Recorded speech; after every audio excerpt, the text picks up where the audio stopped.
back into the world of make-believe for a few hours because 2020 sucks. So in we It go. does indeed. Hot damn, here we go.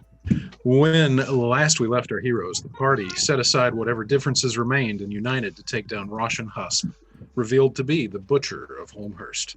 Felix discovered the unfortunate fate of Augustina Foggywood, while Foss got the innkeeper Natalie Grigoric to admit he knew Husp was using the Lamplighter Inn as a safe house for the Crimson Reach. In the aftermath, after Felix, Petra, and Foss finally seemed to work through their differences about what happened on the farm, Tinky recited a bizarre and ominous rhyme that questioned the party's ability to work together and seemed to indicate the familiar knew of an impending tribulation in store for them. Whatever Tinky's motivation, his gloating cost him greatly as he returned to Emma a hollow shell of his former self. Emma dismissed him permanently, then turned herself invisible and snuck away. Petra, meanwhile, took a moment to herself to gather her thoughts, then joined Morlo and Foss in giving Roshan Husp a proper send-off.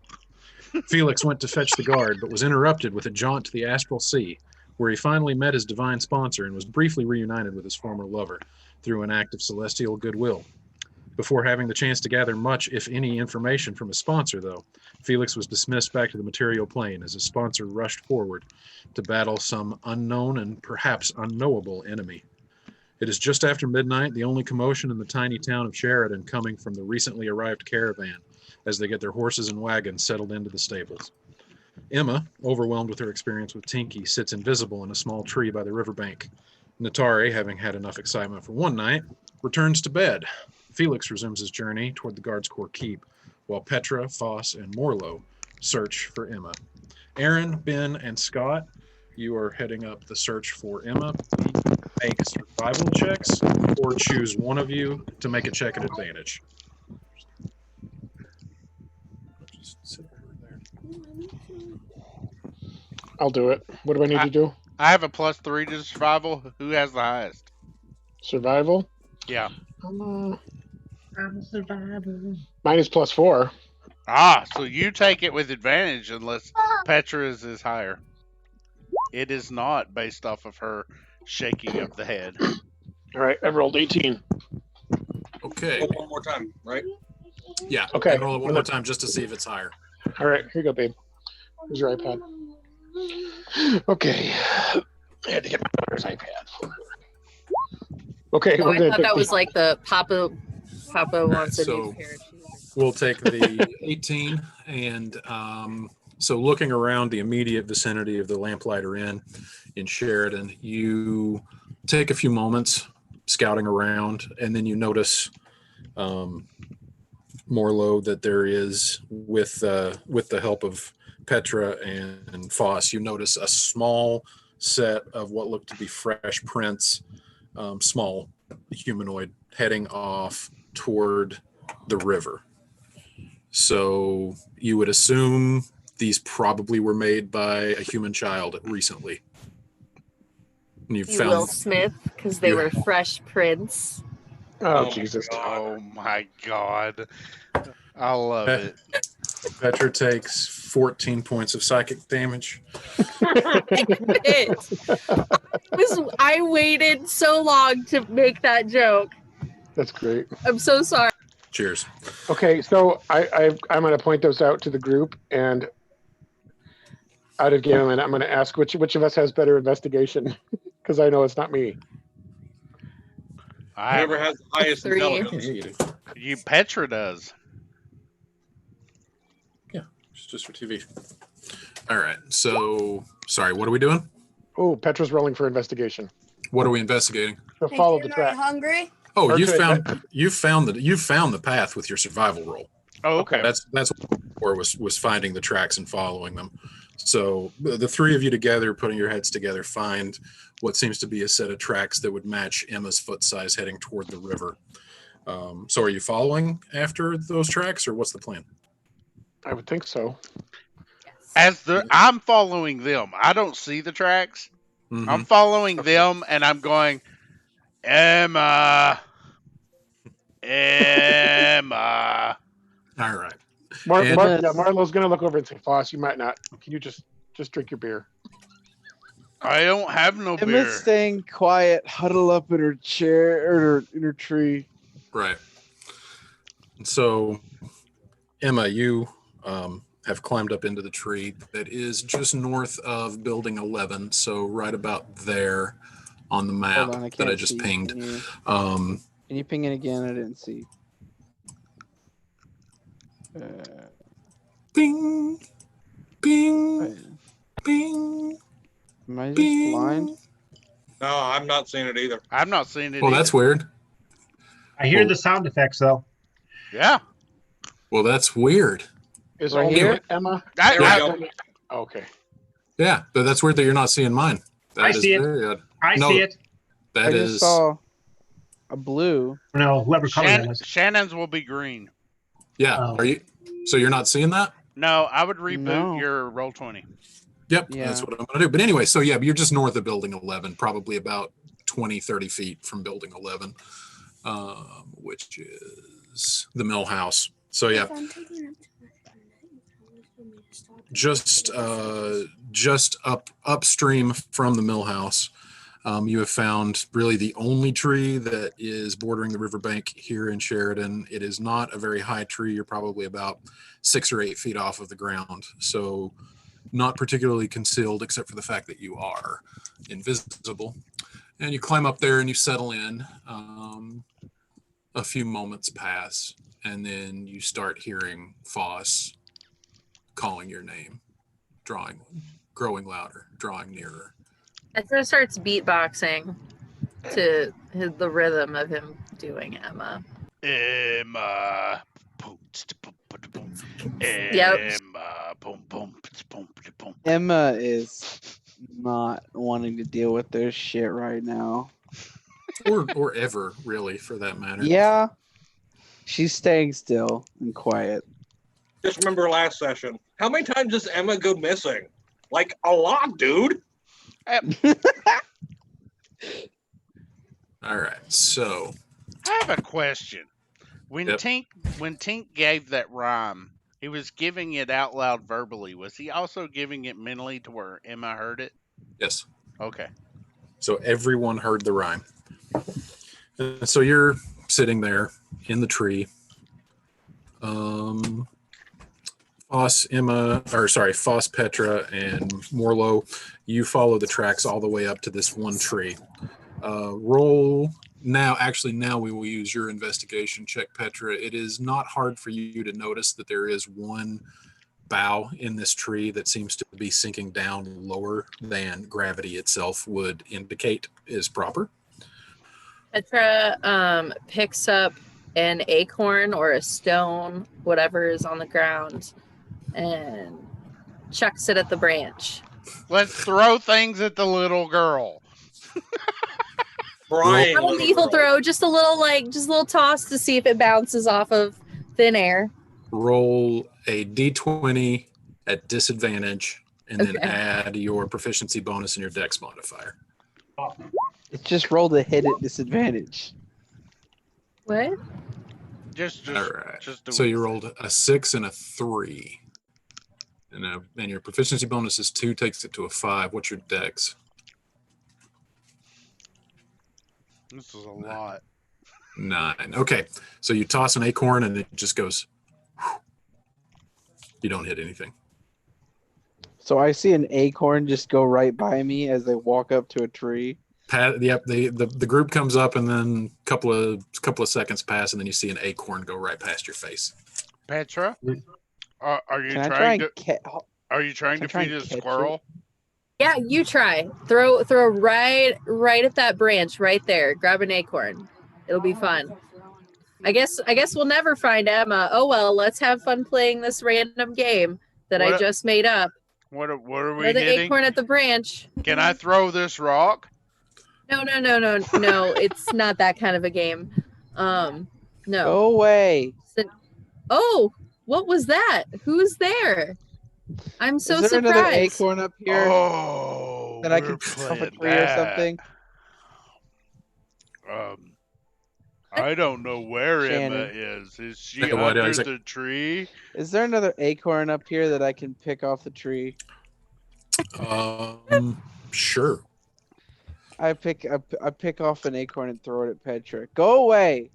Oh, a grumpy ghost. Well, I guess we'll go away now. Bye. We've established what type of tree this is. Yeah, That's, pops right into Petra's forehead. Just bing. okay, well, that was rude. Grumpy ghost. I know you've got a lot to brood about, but take it easy. Emma just sighs and goes back to being quiet. Okay, well, we're gonna go back to. I think we should just sit here at the bottom of the tree and be quiet. Or I can't do both of those things at the same time. One or the other. So I'll go. I'm gonna keep walking, and I'm gonna go be loud. Okay. Petra's Bye. only quiet when she's asleep. Bye. Okay. Foss So sits down at the base of the tree. Petra is wandering off. Back toward the inn or somewhere else? Back toward the inn. Yes. Got it. Okay, cool. And Scott, what is Morlo doing? Because at this point you have them splitting up. Petra is heading back to the inn. Foss is sitting down under the tree that that Emma is up in invisible. Yeah, I'm gonna stay with Emma and Foss. Okay. So Foss and Morlo plop down, leaning up against the trunk of the tree. Petra's off to the inn. Felix. Yeah. You take an unsteady step forward as you regain your senses and feel yourself return to this version of reality. And you are back in the quiet city square of Sheridan. Well, that was unexpected. I'm just sort of looking up. Where's that damn God's School keep? So yeah, you making your way toward it. You're probably about halfway across the square from the bridge that brought you over from the inn. And as you continue your path forward toward the keep proper, actually from behind you, you hear a familiar voice say, "Oh, Felix, hey there! Oh!" And you Jasper? immediately recognize it as the voice of Jasper Kuhn.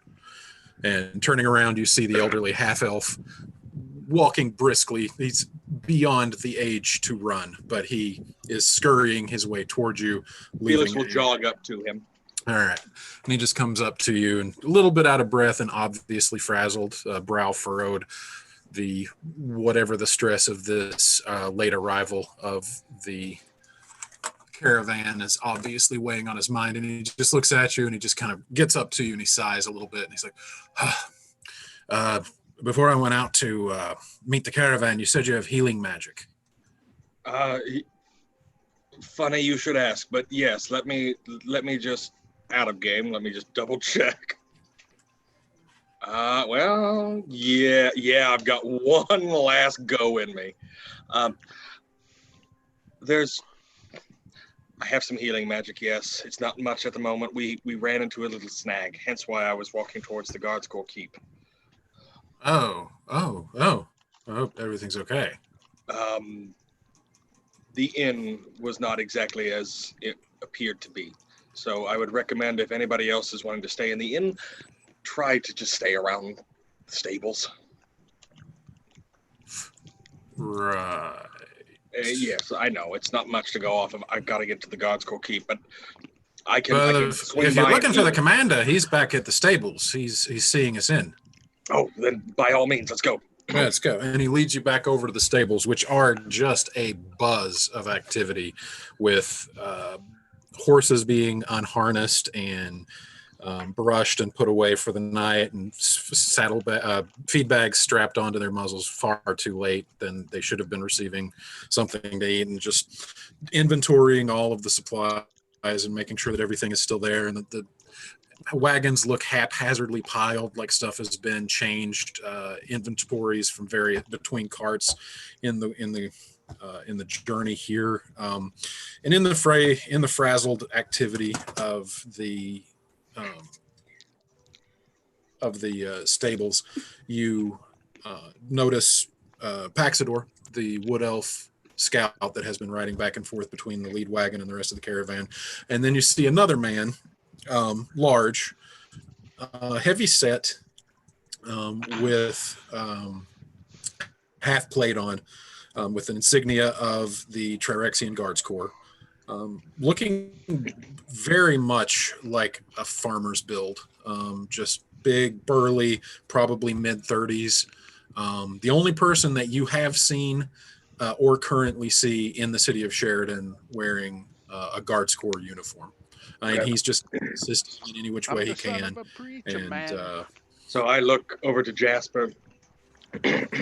Jasper, show me to the horse, please. Yes, right this way, right this way. And he leads you back in to one of the back stalls in the stable, and where you find a very beleaguered and very on the cusp of being broken down horse with a right hoof that it is not even putting any weight on at all. And you see a guy, never seen him before, human, probably mid-50s, sitting down on a stool in front of the horse, gently holding the hoof in one hand and just kind of like looking it over. And you hear Jasper say as he enters the stall, "This is him. This is the man who can heal." And the guy, the groom, who is looking at the hoof, looks back over his shoulder and says, "Can you clear infection?" Has it set in? It's deep. I don't know how they didn't catch this. And you can look over his shoulder and you see there is a split in the hoof that goes all the way up and actually starts to sort of dig into the skin right above the hoof itself. So like it's actually, it's all the way up, almost split clean in two. So Felix looks over at the groom. Has it spread? We caught it in time. If I have to do a full detox, I don't know if I can do that, but I can heal this easily. You heal this wound, and all you're doing is sealing the infection in. Yeah. Well, we do have a cleric, and he might have a little bit more oomph to him than I do. But that would be good. I'll go get him. I need to go talk to the captain of the Guards Corps. I'm sorry I couldn't be of much more help. And Felix is, through this conversation, getting a little bit more crumply and relying on his staff. Yep.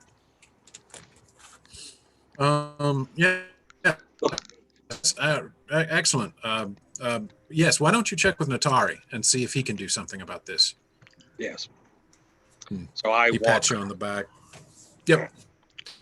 And you see the commander, the gentleman in the half-plate armor, big, burly, just kind of walking around inspecting everything, just trying to look official, give an official presence of the Sheridan Guards Corps in this procession of getting these horses put away in the stables. So is he walking in like a certain path? Like is he just kind of pacing in a certain? He's ambling. It's not like he's on a patrol. He's just kind of like going over here, seeing if there's anything he needs to do, realizing he's not needed, going over here. You do see him. He helps unbridle a couple of the horses. He's not afraid to get in and actually do some work. So, which is odd to see a soldier in half plate, like getting horses unbridled. But, he's obviously by the look at him, he is comfortable and at home doing this kind of work. So Felix is going to stand clutching his staff. Mm-hmm. Captain, could I have a word with you, please? He looks over and notices you for the first time. He's got this thick shock of just curly, unkempt brown hair. And he just looks at you and says, Commander, but yes, of Commander, course. My apologies. It's all right. I just don't think you're authorized to be giving me a promotion. What can I do for you? You would be surprised. I need to speak with you outside, away from other ears, if it's all right with you. Sure.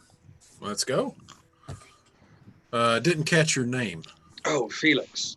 Felix. Elshwin Rybart, Commander, Sheridan Guards Corps. Nice to meet you. Pleasure to He meet you. slaps his hand. His hand is just a meat hook. It basically just envelops your forearm. Oh, I thought to the you were point talking where like he just had a hook for a hand. I was like, oh my God.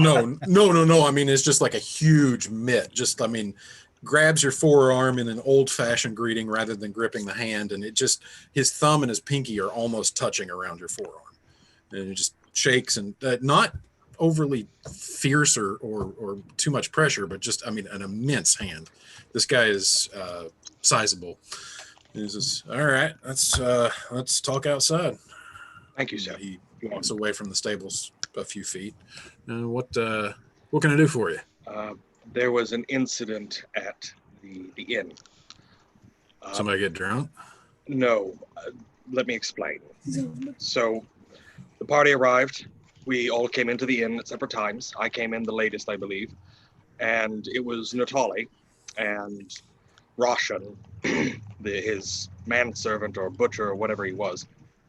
And Felix kind of chokes down the fact that he just said that word. Come to find out, Roshan was a member of, and looks around, the Crimson Reach. And he attempted to attack us.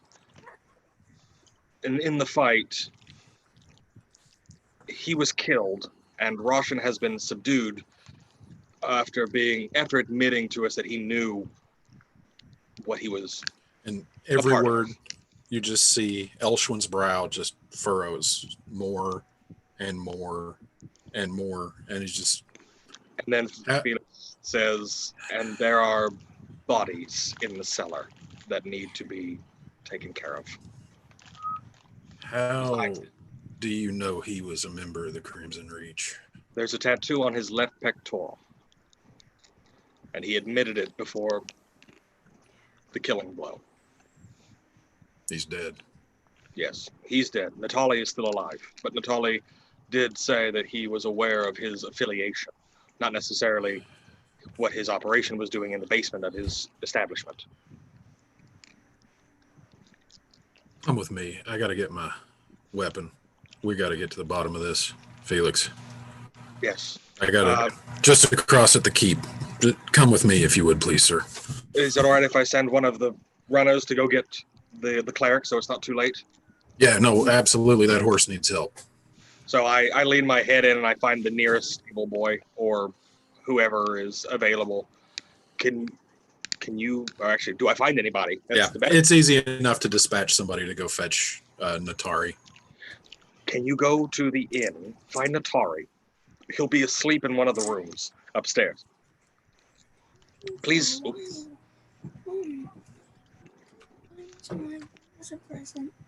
No, not tonight, but. All right. So the stable hand runs off toward the inn. Follow the commander. So Elshwin, Commander Rybart, makes his way across the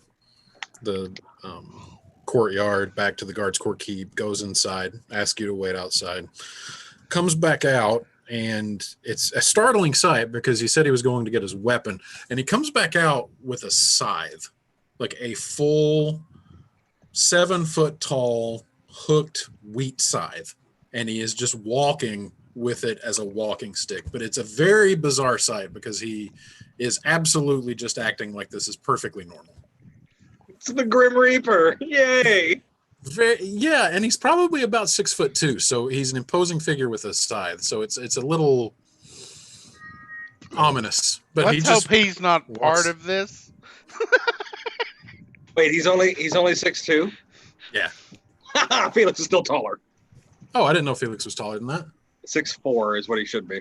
All right. So he's walking, and he walks across the bridge with you to the inn. So yeah, you return to the inn. Meanwhile, before you would get there, Natari, you are just settling back down, and you hear a knock at the door. Hello? Through the door, not opening. Young voice, male. Looking for someone named Natari?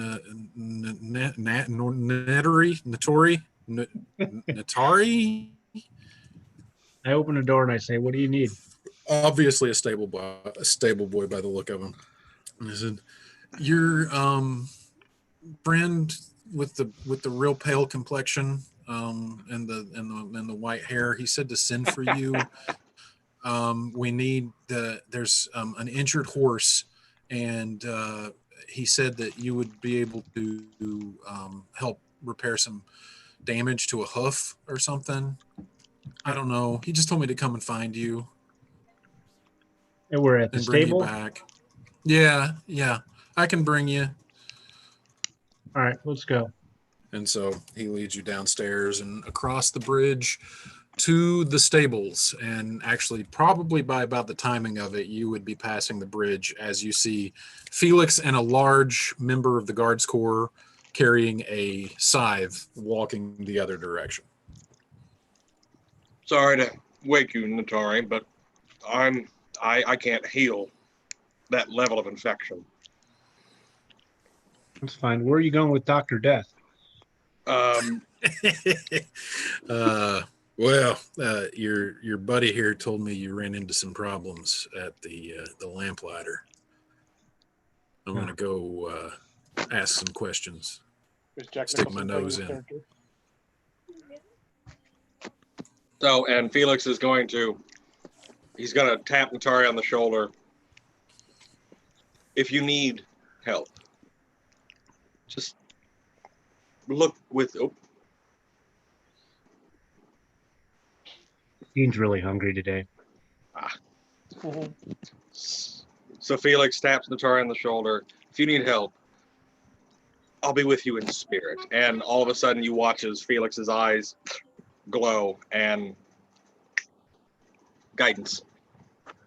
Got it. I knew I'd get one in. All right. So you are led, Natari, across the bridge to the stables and led back into one of the rear stables where you see the horse that as I had described it to Christian previously. Just obviously this animal has been put through the ringer. Won't put any weight at all on the right hoof. And as you walk in, you see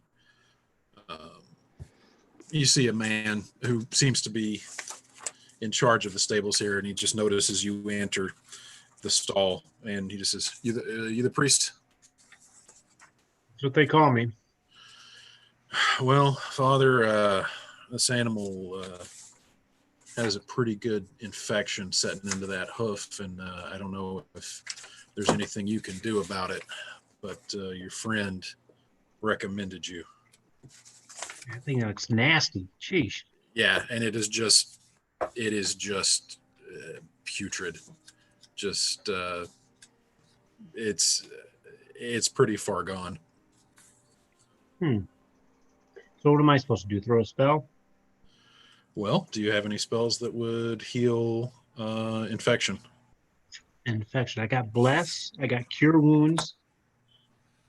I got detect evil and then no, that's not good. Yes, the hoof is evil. It is evil? Yeah, the hoof is evil. But Just the hoof, not the whole horse, just the hoof. Just the hoof. Just the hoof is evil. Imagine going to the hospital and your doctor walks in, looks at your injury, and just says "ew," and then leaves. Yep.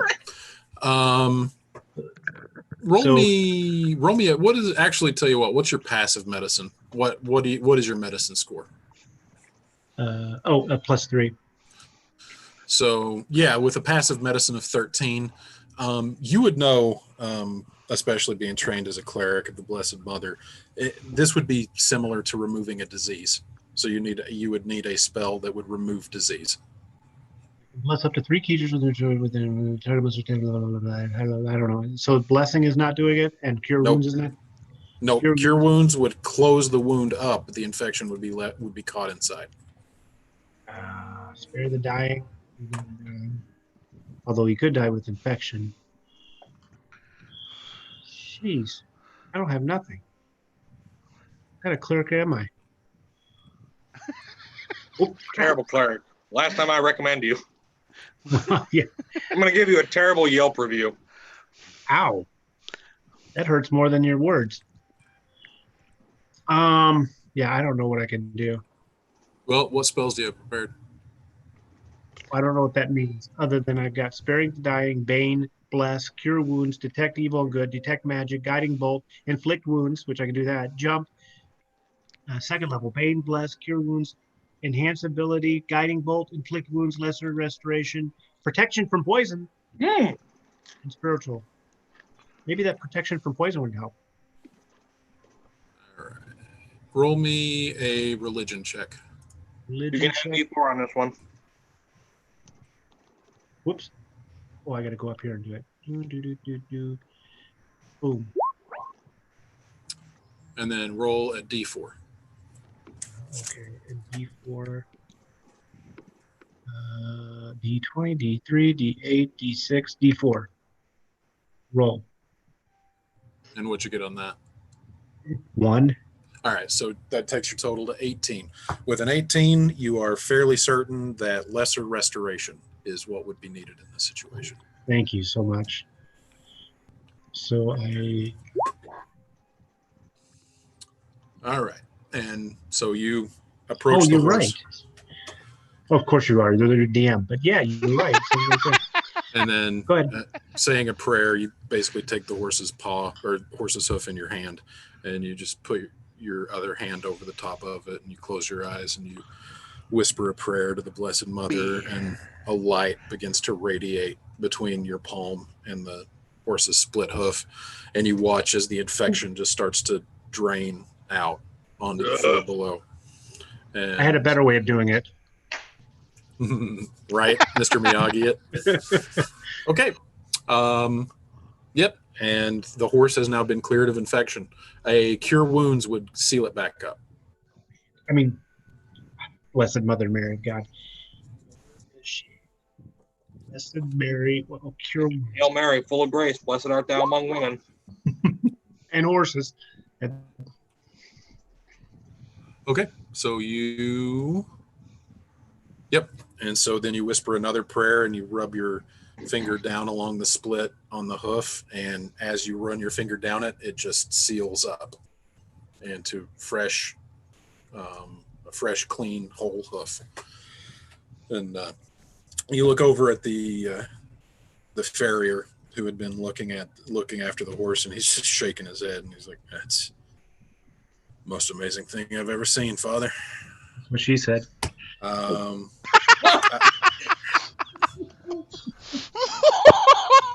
Question: in Zangamet, do they take vows of celibacy or not? No. Okay. None of the priesthoods take a vow of celibacy. Ooh, that was a close one. So, and then from the other corner of the room, you hear, "So, is the horse okay to ride?" And you look over, and Paxador is over there trying to be all stealthy, standing tucked into the corner. And the farrier just shakes his head and says, "This horse is exhausted. I would not harness her back up for at least a day. Let her get her strength back." Mm-hmm. And Paxador's like, "Okay. All right. Well, I'm off to see where else I'm needed." And he turns and leaves. And the farrier just reaches out his hand and shakes your hand, Natari, and says, "Thank you. You saved this horse's life." Thank you. It was an honor. Yeah, we missed out on making some glue. Oh, stop it. Somebody had to make the joke. I'll jump on that grenade. All right. So, Petra, you make it back to the inn. Is there anything that you're doing?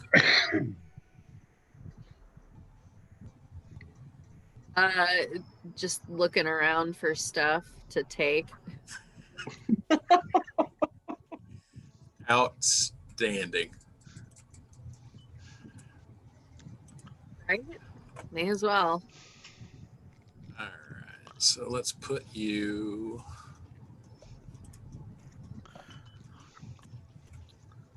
He's bringing out the battle map. Oh my right god! There. And Oh, Emma, boy. you are not there. All right. So no. Yeah. Plenty of stuff behind the bar. Plenty of booze that you could lift if you want. Roll an investigation check. Why not?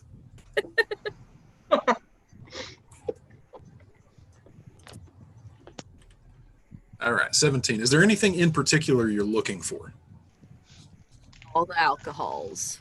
So lots of different varieties of booze. There are a couple of bottles of Aquavita from Elmswain. Pick bottles. Some wine from River Run. Yep, love it. You do find what appears to be the cash box of the establishment. It is locked. Yeah, I'll just take. Can I take the whole thing? No, it is bolted down. Big. Yeah, no, it's bolted, literally bolted to the floor underneath the counter. Okay, can I cast knock on it? If you have knock, yeah. Yeah. So go ahead and cast it if you got the spell slot. Yeah. So you hear there is a loud knocking sound, and the padlock just hanging open. All right. Oh my god! I'm just waiting for. Okay, Petra knows full well that the guards are on their way. And she's just like, he's making time quick to work of it. Okay.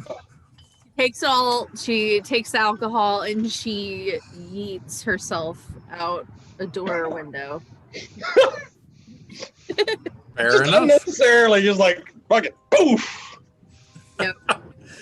Seriously. Okay. All right. Very Sounds good. good. Thank you.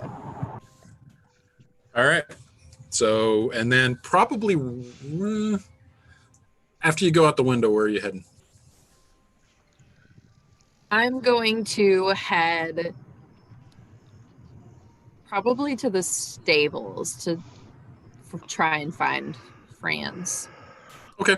So basically, as soon as you're out of the, as soon as you are out of the inn, you see Felix approaching with a member of the guard, with using a scythe as a walking stick. Ooh. Where are you going? Where are you going? Felix. Hey, Felix. Where are you going? So Hi. is she just running through the road yelling at me like this? Yeah. Wait, yeah. actually, She does like better- a pivot turn as you two pass her. Oh, I was gonna say, like, better question. Is she just like yelling this as she's still running the opposite direction? Or is she No. like stopping to talk? No. She pivot turns and then promptly starts following. Well, remember we said we were going to get the guards to look over the bodies. Oh, yeah. Okay. Do you need me to come with? You're more than Hi. welcome to. Hi, who's your tall friend? Okay, and And yes, at about this point, you notice that this officer of the Guards Corps is just kind of like looking at you with like this cockeyed, like slack-jawed look, like of confusion, but not the kind of confusion that you have been used to seeing in your travels of like, what are you? Just more like, just kind of, it's different. Let me just put it that way. And he just looks at you and he's kind of like cockeyed and he's like, ma'am? Felix will. This is commander of the guard here in Sheridan. Name I cannot remember. He's in love. Hi, Elshwin. guys. Oh, we are. See you in Middle Earth. Bye, Love Kelsey. you. Bye, buddy. Hope you find your dad. Thanks, Mr. He Narwhal. said, bye, buddy. Hope you find your dad. And Petra says, oh, no, please. I am, no, ma'am. he just kind of laughs a little bit. And wow, there's two of you? Two of what? uh, Nuisances? Two tabaxi? Two what? the 199.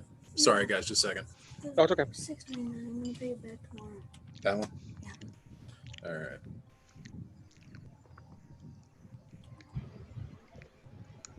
Do you need your Yeah, you got to go up and get it. All right. So, just catfolk. Or, I'm sorry, I don't know what the proper term is. I've only ever seen the one of you, and I just know him as Dragon. So I didn't. I'm sorry. I'm being exceptionally awkward, and that is unacceptable to a lady. I apologize. It's cute and forgivable. Because wait, did Petra ever tell us what race, like what her race is called? No. Petra doesn't even know, right? Yeah. No, actually, yeah, that makes sense. You wouldn't have ever heard. Yeah. Yeah. That's another. Yeah. No, there's only one of me, darling. There isn't room enough Oh, in I this don't- world for two of me. No. I don't mean to say there's two of you, ma'am. I just meant there's you, and then there's Dragon over at the Dragon's Hairball, the Curiosity Shop. The hairball. Anyway, I'm sorry. I'm being exceptionally awkward. Yeah, sorry about that. It is a pleasure to meet you. What was your name? Petra. Petra, it is a pleasure. Elshwin Rybart, commander of the Sheridan Guards Corps. Wow. Would you mind to come back with us to the inn just so I can ask some questions? Actually, no. I am on my way to what's that place that you said? Dragon's Hairball? I'm actually headed that way. So it was Oh. really nice meeting you, though. And she flashes him a toothy grin and tries to disappear before he can get another word in. Roll a stealth check. It is late at That's all I night. can do. Yeah, how much loom is she working with here? Let's see here. What's the lunar calendar look like, Shannon? That's a good question. Hold on. Would mom's work?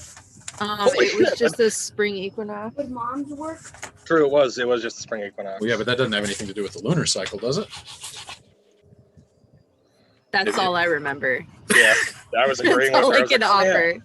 It is actually no. It is 4 days from a full moon, so there's actually quite a bit of light to go with. So yeah, as you try to sneak away, you just hear him say, "Ma'am, I don't think he's going to be open. It's almost 1 o'clock in the morning." Oh, it's almost 1 o'clock. Oh, it's one of Oh. those types of bars. Lame. Okay, let's go. So you head back over to the Lamplighter Inn, and so you're kind of in charge of this, Felix and Petra. Where are you leading him to? Well, the body and Natalie are next to the entrance of the cellar, so we're going to lead them to the cellar entrance. And on the way, Petra is gonna try to hang. Sorry. Petra is gonna try to convince them that she needs to stay upstairs because she doesn't. I don't want to see the bodies again. I'm too traumatized. Can you let me stay up here, please? Roll a persuasion check. Because I'm a lady, like you said. Oh my god. Really? If Foss was there, really? Well, he rolled good, but you rolled great. Yep. No, he's just like, oh, of course, I understand. Okay, So- yeah, she winks and flutters her eyelashes and then flounces down to a stool to sit. before Petra, I'll be here waiting. before Petra flits off, Felix is going to try and tap her on the shoulder. Well, Petra, okay, so you guys take a moment to yourselves. Go ahead. before we get with the business, I just wanted to say, well done tonight. We couldn't have done it without you. Thanks. All right, you And go. if you can swipe me a good bottle of booze, I would be very appreciative. I already did that. Don't worry, honey. Oh, God bless you. Nice. Don't all worry. right. I'm about to get more. Just keep him busy down there. Can do. Nice. All right. So you, Felix, you lead Commander Rybart down into the cellar. And that is first oh, sorry. I take him to Roshan and Natali. Okay. All right. So letting him examine the bodies and then down into the basement. Yes. Okay, so you are going to be busy with that for a while because he is going to be doing a relatively thorough examination of that. Okay. Jim, Natari just heading back to bed, or what's the plan? Well, I'm up now, so I'm just going to go around exploring. Okay.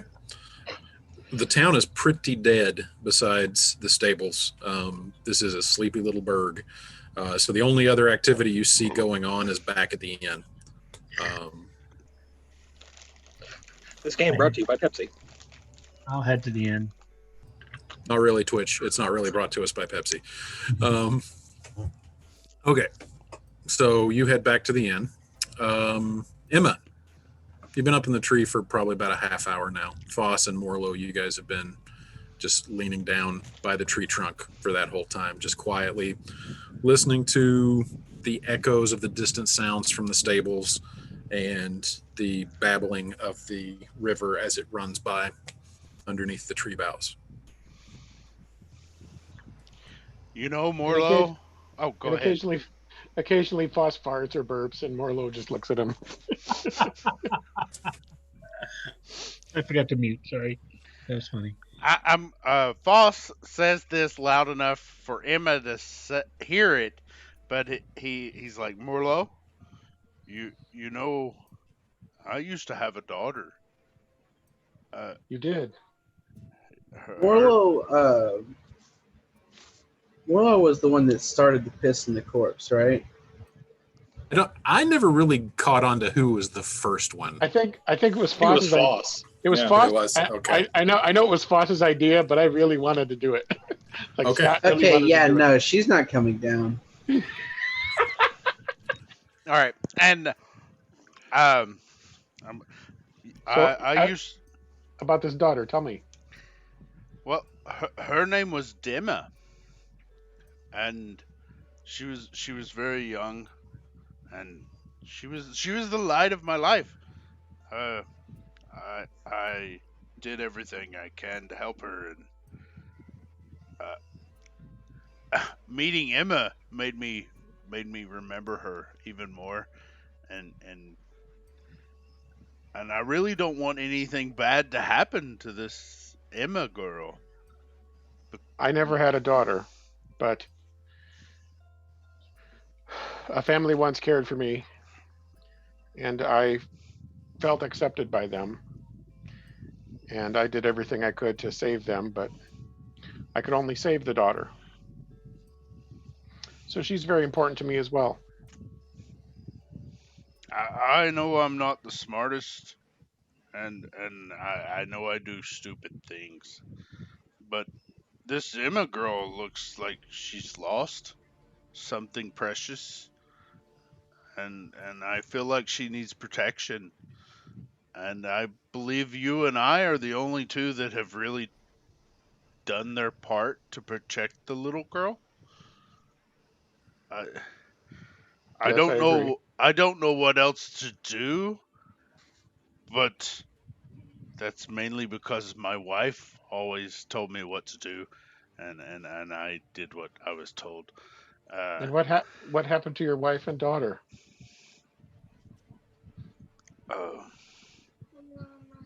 Can you tell me? Before I met my wife, I was a scout for my race, and we had to fend off orcs often. And Orcs. I found an infant orc, small child orc, and I could not kill it because it was a child. It was less than a child. It was just newly born, and it was being prepared to be eaten, and I saved it. And I raised this infant child for 12 years alone. And I met my wife, and she insisted on being part of my life. I didn't have no control over it. She's just like, I'm here, you're mine now. And I was like, okay. But I had raised this orc from from infancy up till he was what I estimated to be 11 to 13 years old. And something happened to the orc that I don't understand. One day he just decided to kill my daughter and my wife. And I woke to the massacre that was in my home. And I picked him up when I saw him. And I ripped him in half for what he did to my family. And I carry that every day of what I did to someone I loved because of what he did to someone I loved. This explains your hatred for orcs. Does this also explain the conversations you have to yourself?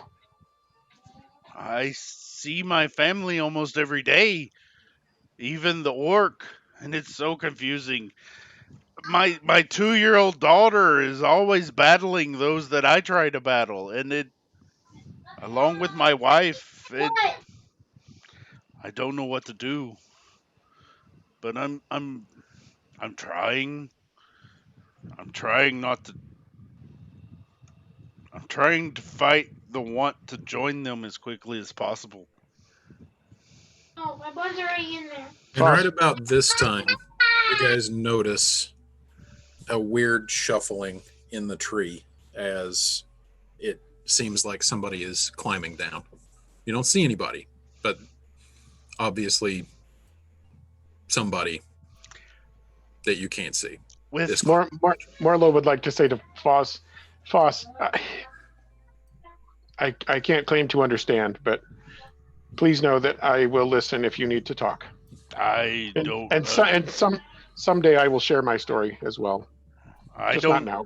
I don't understand either, but I don't want you all to come to harm.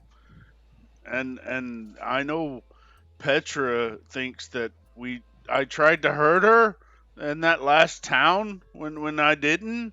I thought she needed help, and I don't want harm to come to Emma. And I don't know if it's because her name is so close to my daughter's, or if that she just seems to be a lost little child. But I feel like being honest right now might help her come down from this tree and realize we mean her no harm. Yes, we will protect her. And as far as your story, I'm here. I don't want to hurt you, or so, if you want to tell me your story, that's fine. If you don't, I really don't give a damn. But as far as from here on, you have my mace. I will help you, and do whatever needs to happen. I don't understand many of these human creatures, but Me you I get, and the cat I'm beginning to get. Thank you. The cat is the cat seems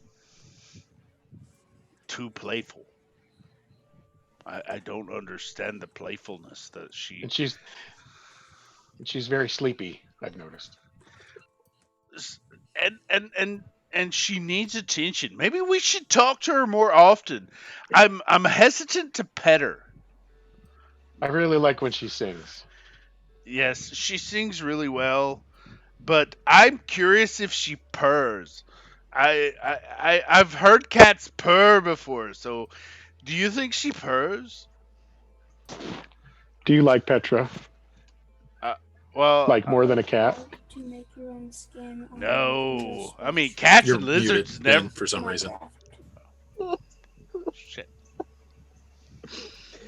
Cats and dragonborns, I don't think would work her out. She would cause infections on my scales.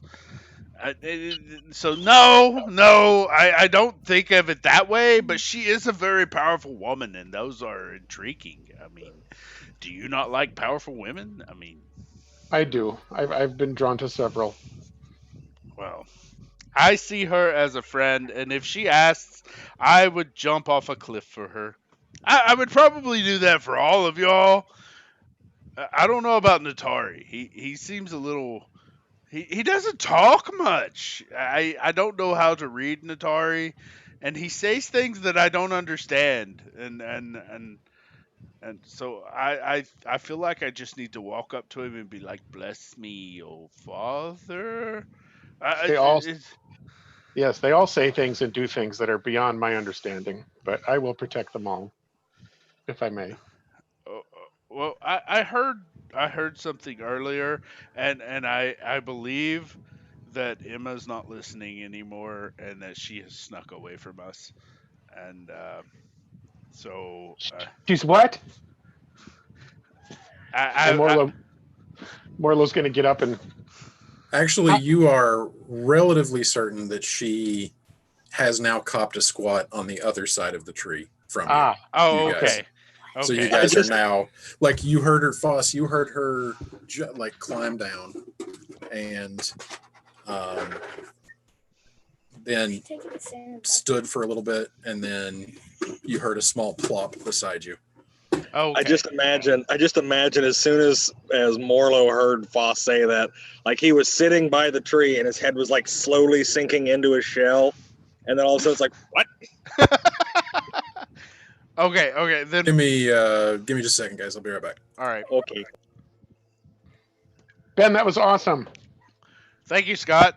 Thank you. That was great. I've been dying to do that. Well, it seemed like a perfect moment because Foss would Exactly. open up. Foss would open up because Emma's scared. So. Well, and I think Morlo always realized that you had a soft spot for Emma as I do, as Morlo does. Right. It was great. I love role playing. It's so fabulous. I didn't realize you had a soft spot for Petra, though. Well, I think it's because Foss feels her pain. He knows that she's got some kind of hidden pain. Yeah, and I know. He knows that for sure about almost all of you now because of Tink. Okay.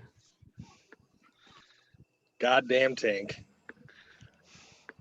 Well, that might be more uniting than we want to believe. Yeah. Oh no, I'll admit it. It's real uniting. Couldn't have happened to a nicer guy. You're just so glad he got his soul destroyed. Yeah, that's probably Felix. what happened. Felix had, I mean, that's one of those aspects of the character that I put in from me is I cannot stand the Fae. They are great story devices, but God Almighty, are they tricksy to figure out sometimes. Then I would see Felix I love role-playing Fae. I would see Felix would have a hard time to relate to Emma because Emma probably sees herself as Fae. Yeah, well, because I mean, if she's a human who lived in the Feywild, then yeah, she'd act just like it. Man, I love these salt and pepper pistachios. They're fucking amazing. Oh yeah, that's right. Jim said he has no kids tonight, so no worries about cussing. My daughter loves pistachios too. I love the pistachio ice cream, but good God, does it make me poop. You made me hungry for ice cream until you said you had to poop. Well, we don't want you eating poop there, Jim. No. Copperphages. But for future reference, Jim, if we're ever cussing like that, feel free to call us out on it when your kid's around. Yeah, I should probably do a code. Like, what's the code word? My kid's here. Oh, the kids are here. That's a good code. I've got kids tonight. You should have heard Carmen every time she heard Aaron swear. Oh! I was like, I was in character. I'm a pirate. I was in pirate character. Why are you defending yourself? The children aren't here. That's only like 30% of who I am in real life. Just 30%. 50% of. 75%. 90. 69% final offer. Normal, Nice. normal human 100. normal human being, 75% water, 20% or 15% physical mass or whatever the math is. I'm not a math teacher. Me, 25% caffeine, 25% anger, and 50%. All right. So, 50% what? any other conversation with Foss, Morlo, or Emma? Emma's quiet, but she's just not leaving either. Okay. Marlo's going to say, "Are you here, child?" Yeah. Yes. Are you sleepy? No. You want a beef stick? Pull out a dried ration. You gave all of your rations to the owlbear. Yeah. Or to the Well, as soon as I say, I'm like, oh, I gave all my rations to that bear Emma liked. I don't know where they went. I think the bear ate them. He did. Do you Okay. want to? We'll just sit here. So, and then I just Let's go shut back up. to the end. Oh, Yeah. Marlo's not going to say anything. He knows something's amiss. well, Emma, will you lead the way and let us see you? Emma stands up and dismisses the invisibility. Or stops concentrating on it, I guess. And she just starts walking off towards the end. Okay. I follow. So you lead Felix. Emma, you lead them back toward the inn. Felix, you lead Commander Rybart to the bodies. And he looks them over. And Felix is going to look at him as he's looking over Augustina. I know where her. Is Augustina in the cellar still, or did she get brought up? Oh, when you said bodies, I thought you meant downstairs. Well, no, Natalie is still unconscious. So, Right. So that's what I meant. Sorry to Roshan and Natalie. Sorry about that. You see him look him over, pulls back the apron from Roshan's chest and sees the hand with the red eye in the middle and just kind of. He said that they were using his inn as a safe house, so it won't be long until they know that it's no longer a viable safe house. Let them bastards come. Can't believe this is going on in my own town right underneath my nose. And then Felix is going to kneel down because what's his name again? The commander? Yeah. Sorry. Elshwin Rybart. So he's going to kneel down. Is Elshwin kneeling down next to him still? Yes. And then Felix is going to sort of palm the top of his head and turn him straight up. Do you know who this is? His name his name could have been Roshan. He's also known by another. The Butcher of Holmhurst. And he just kind of goes white. Then he gets. You're sure about that? Part of his final words. And I quote, "He makes the best turtle soup in the Amber Vale, along with being the Butcher of Holmhurst." And I hope in Felix's mind somewhere he hears Morlo go, "Ugh."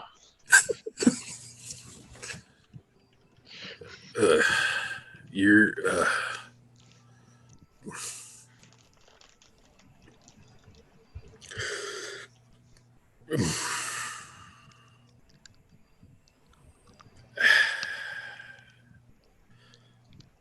Yeah, it's rather heavy. Show me the cellar. Prepare yourself. It's not pretty. So I lead him down the cellar. So you lead him down into the cellar, and you get down the stairs, and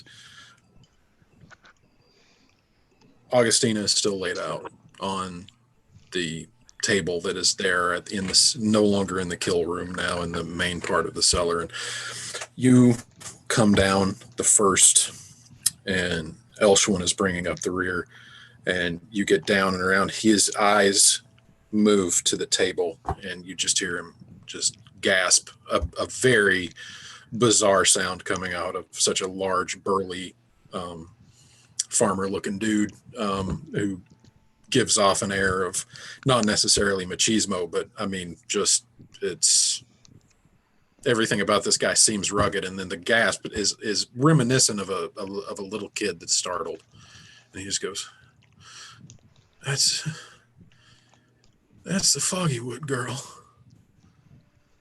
I talked to her mother not 2 days ago in Elmswain. Oh, gods, I looked for her. You see a tear run down his cheek. I put a hand on his shoulder. Her mother is in a destitute situation. She lives in an apartment in Elmswain with very little. She spent most of her money trying to find her. We all need to send someone to retrieve her and reunite them. Where is she staying in Elmswain? Felix would remember, but I cannot remember the name of the apartments. It is the dormitorium. The dormitorium, thank you. He's staying at the dormitorium. And he looks at you, and he just looks you in the eye, and he says, "You have my word. We'll let her know what happened to her little girl. Show me the rest." Then I point to the opening after we move the barrels to get Felice out. Mm-hmm. And then Felix is going to pull out a copper and just cast light on it. You'll need to take this with you. I don't want to go back in. Yeah. He takes it and shimmies his way through the opening, which is, Roshan Husp was a big guy, so it's actually fairly easy for him to squeeze back in there. And every so often you just hear an exclamation or a gasp or a muttered curse, and he's down there for a while. Felix What's up, bud? Please help me find an old blanket that doesn't matter if it gets dirty. Yeah, sure thing. All right, guys, take 10. I will be right back. 10. Go fuck yourself, 10. 10 experience? Say what? 10 experience? 10 experience? Yes, every break is coupled by a 1-to-1 ratio of experience.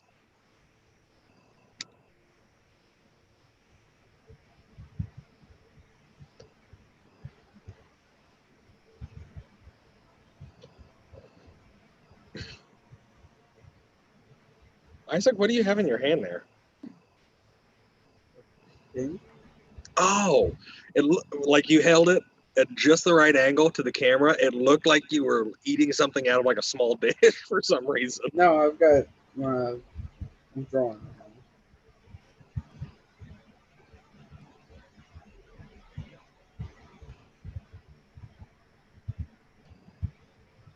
Scott, you still good to come over tomorrow?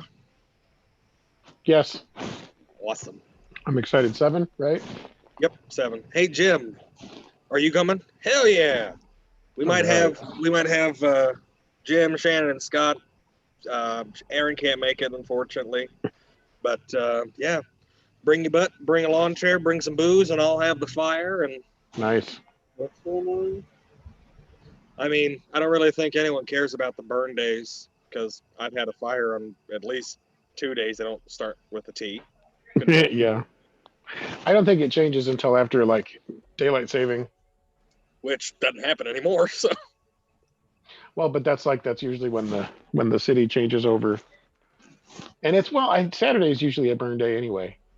I also don't think on this side of town the cops care too much. Yeah, well, I mean, I've had fires all during the week too, especially this summer. Have you heard about some of the stuff going on about what they're doing to enforce the wheel tax stickers? No, what's that? Apparently they've been like going through people's yards and just looking at their cars and things like that, just to see who has one and who doesn't. It's like, that's not legal. Okay. You know, it's great to be in Abington. Care more about a $10 wheel tax sticker than we do about you know, taking care of fixing the sidewalks in town. They're terrible. Yeah, fix the sidewalks, keep the roads paved, or take care of the meth problem that we have. Or how about putting a street light in over on Martin and Monroe? Jesus. Or put stop signs at all, or yield signs at all the stinking intersections. Oh God, yes. It's like a guessing game at a certain point of the day. It's like, Speaking of- say what? Like a dental plan in residence. What about dental plan? Abington residents need a dental plan. Just need a denture manufacturer to set up shop here. They'll have plenty of clientele.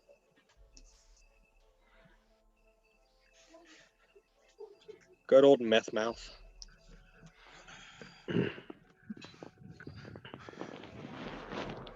Welcome back, Ben.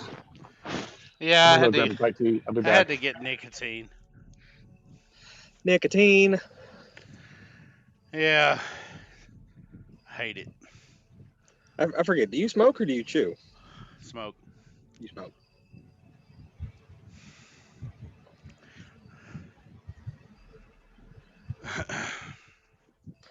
I'll never forget. It was back in the day when I detasseled down in the Illinois River Valley, and Brian Lashbrook, not a bad guy, but it was just that time in my life when you said something and I was like, you know what? Screw you. I'm never gonna do it. And he said, I swear to God, one of these days I'm gonna get you to chew. You're gonna be a chewer by the time you become an adult. I was like, okay, just to spite you? Yep, fuck you.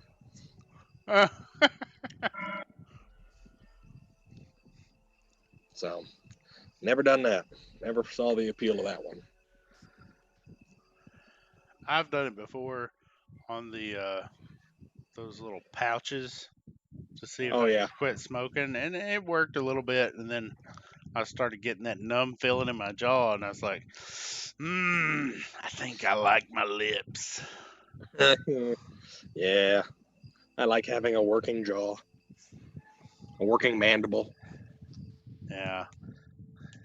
I'm sure Isaac's running in the back of his head.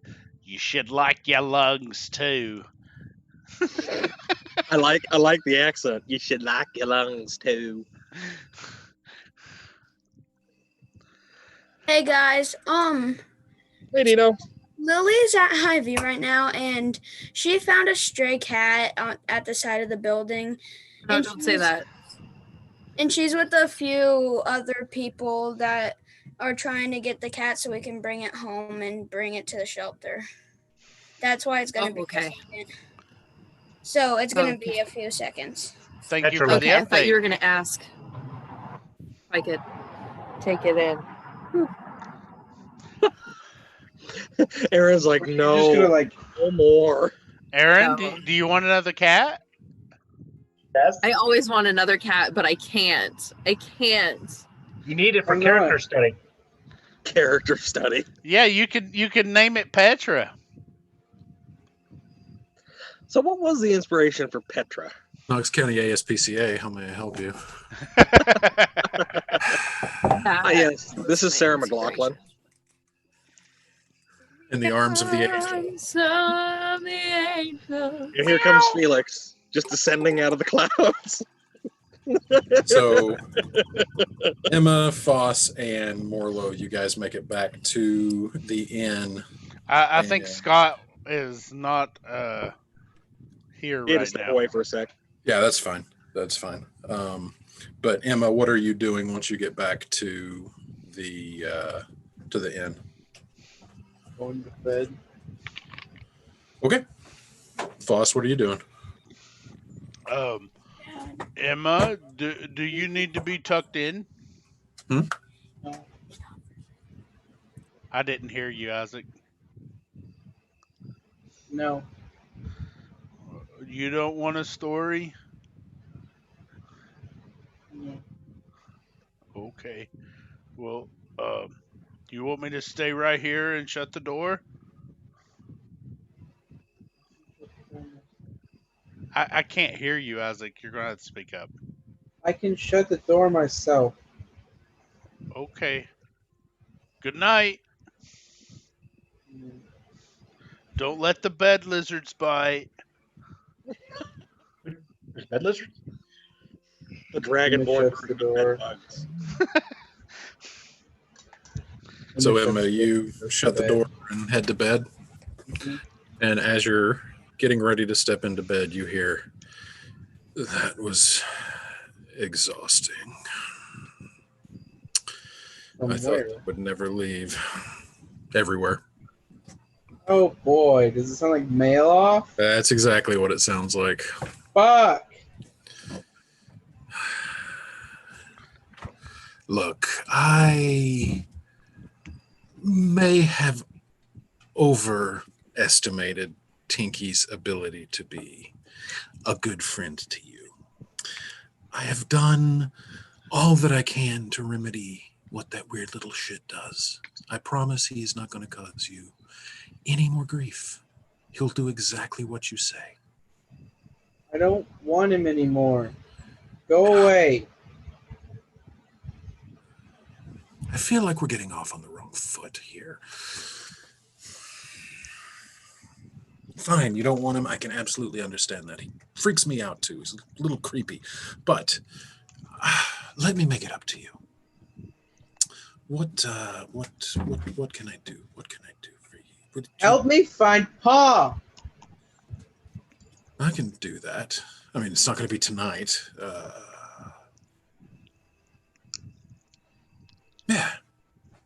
Yeah. I can find Pa for you. While I'm working on that, here, keep yourself busy, kid. And you pull back the covers to get yourself into bed. And there's a book, a children's book, resting on the mattress. A book of nursery rhymes. And as a fleeting thought through your mind, you just hear, "Here, just read a story to go to sleep, kid. I'm on it." Oh boy. Emma looks at the book and sort of just stares at it for a little bit, wondering if he's still listening. And the cover is leather. It's a leather-bound book, probably 8 by 10, probably a couple of inches thick. Pretty thick for a kid's book. And the title in gold filigree across the front is "Fairy Tales for Kids Who Were Too Annoyed by Their Familiar to Keep It."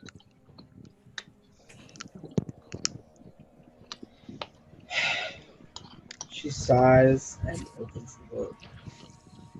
And First page. the first page is a nursery rhyme about a quickling that runs too fast and grinds his feet into little bloody nubs. And it just kind of goes on like that. And these are just... He looks for anything that reminds her of Bunk. There is actually a couple of different stories about boggles. And one is a story about a boggle who doesn't know how to make the sticky secretion, so all he does is just slip slide all over the place. And he's just always having like weird adventures falling on his rear end because he can't go anywhere because he's always slippery. And it's bizarre because it's written in the traditional style of nursery rhymes and fairy tales, but as if by the hand of someone who has absolutely no idea what actual kinds of stories somebody likes as a kid. So it's just kind of like, yeah, kid, sure. Here's a story about, it's about a satyr who sharpens his horns too sharp and he accidentally puts the eye out of his best friend, stuff like that. And just really grotesque, bizarre stuff.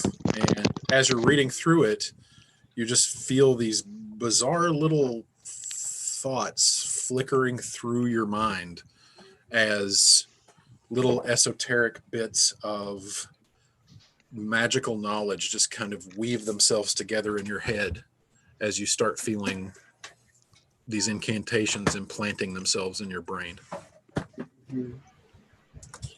Oh, I seriously thought Christian was just about to get up and run away. I just thought he was bolting. I thought I had creeped him out too much. It's like, nope, I'm out. See you. Okay. So Emma got a book comparable to the original Grimm stories. Yeah, basically. Yeah, basically. That's Yeah, very, that's what I very was good picking thinking, that up. too. That's exactly what I was going for. But Like yeah, the three little pigs, they all got eaten except for the one in the brick house. Ain't nobody make it out alive. see, I prefer the version of the Three Little Pigs where when the big bad wolf comes down the fireplace, they actually just boil him alive and eat him for dinner. That's my favorite version. Oh yeah, me too. But anyway, so you're busy reading some stories. Foss, what are you doing? And Morlo, what are you doing if you're back? I sit down in front of Emma's room and just kind of look up at Morlo, and I'm gonna just sleep here. So when she wakes in the morning, she sees somebody still here to protect her. Scott, are you actually here or? Yeah, he's eating. He's just eating something right now. Oh, okay. I noticed that it didn't say his mic was muted, so I wasn't sure. I thought he was actually back here just with his video off. I Okay, think I no can problem. still hear him chewing, but I hope he Not hears anymore now. me. Oh, he muted it now. So yeah, that we must have made him self-conscious. He's a ventriloquist eater. And Morlo is eating too. Yeah, there we go. So There you Morlo go. goes off, and and now that he realizes that it's not actually turtle in the turtle soup, he helps himself to a bowl. Oh my but he'll eat god! Oh, it's not my own kind, but I'll eat people any day. Foss So is offended Foss from is Emma. used to sleeping wherever, so he just props up next to her door and goes to sleep right there. All right. And after a few minutes, Roshan comes, or sorry, no, Roshan does not come out of the room. No, sorry, Elshwin Rybart comes crawling back through the room. Actually, what is Petra doing during all of this? Just ransacking the place? I think you were at the bar, weren't you? So Nice. she's getting more booze, like storing them in different places, so like she can just like grab them and go later if she needs to. Sure. Checking his personal quarters to see if he has any other things she can take. Roll me another investigation check. Sure. Oh boy. Go Petra, go. Go Petra, go. Ooh, man, rolling hot tonight. Okay. So yeah, after examining his quarters upstairs, the master quarters of the inn, you actually do find another small chest containing some coinage. This one not nailed down. This one actually inside of a desk drawer. So you can mark down that you have got on your, you can mark down on your inventory that you have 12 bottles of alcohol, the contents of the downstairs cash till, and the small chest of coin from Natali's private quarters. And that's pretty much all of interest that can be found in the inn. Oh, Felix, don't forget that you also get have in this the bag. Yeah, I figured not. I've seen that stray before, dude. It's fine. It lives out there. Can All you right. send that to me, please? At least we know I got a meal. The information. The not list of story. things. Do you just want me to I add was it to trying to Petra's type it character all up. sheet? Yes, please. Thank you. No, absolutely, no problem. It was like I wasn't even adding it when you were listing it off, and I totally missed it. No, that's fine. I got it. It'll be under your notes because I'm not going to take the time to actually add that to all of your equipment. Okay, and so Elshwin comes out looking kind of pale, and he just looks at you and just shakes his head. He's like,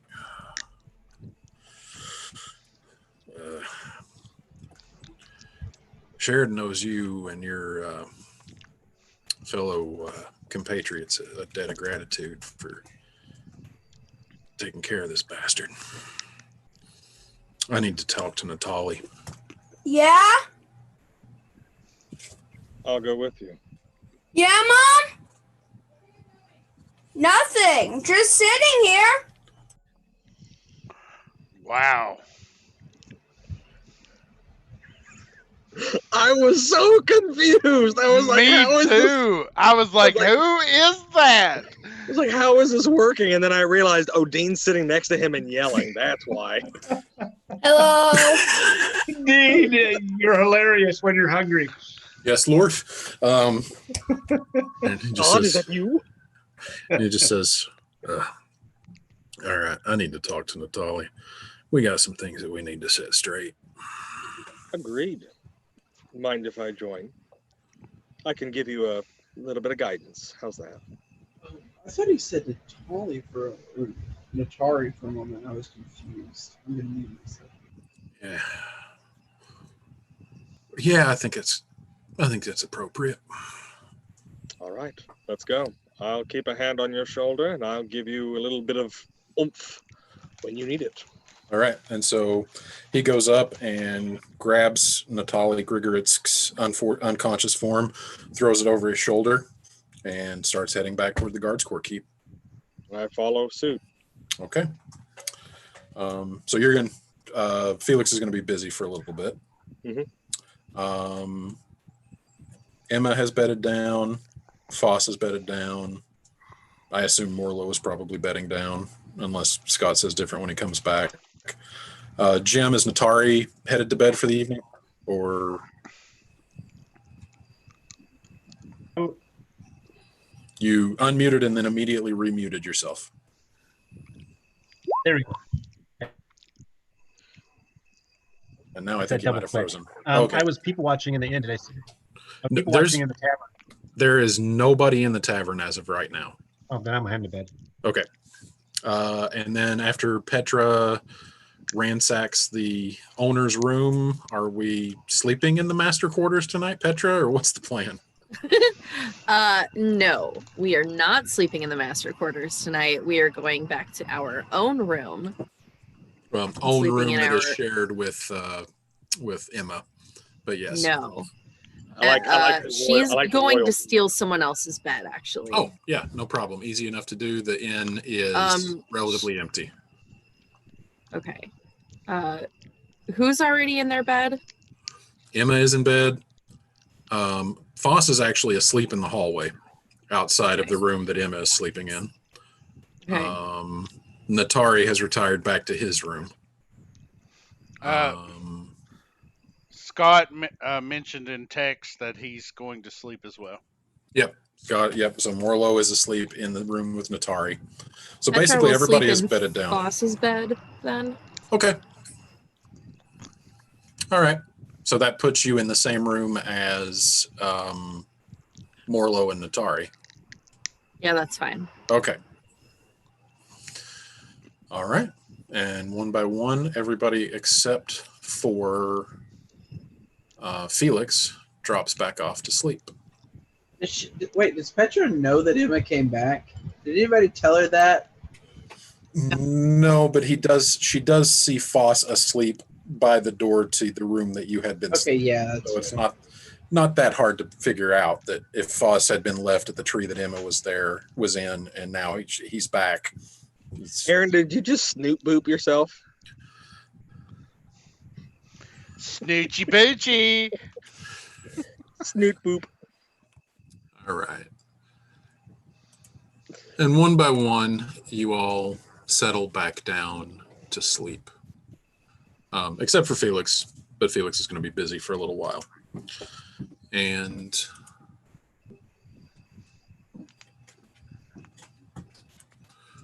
returning back to blessed unconsciousness, probably by this point, maybe a little after 1 a.m. You guys had been interrupted for about an hour. And you all wind your way back to sleep. Foss, you're as comfortable as you can be, propped up in a hallway, but actually you're used to sleeping outside. You're used to sleeping in unusual conditions as a barbarian. Your time in the in the wilderness in the Shatterlands has kind of acclimated you to sleeping in bizarre situations. So you don't have any problem finding sleep. But annoyingly enough, not long after you have settled back down into unconsciousness, you feel yourself being roused again. Not entirely certain by who, but you just hear a voice calling your name, and it's just trying to rouse you. And as you lift yourself back up, now for the second time, annoyingly enough, from the depths of consciousness, unexpectedly in the middle of the night, you hear this voice calling your name over and over again, just trying to wake you up. Except as you start to regain your consciousness, you realize it's not saying Foss. It's saying, Dad, wake up. Dad, can...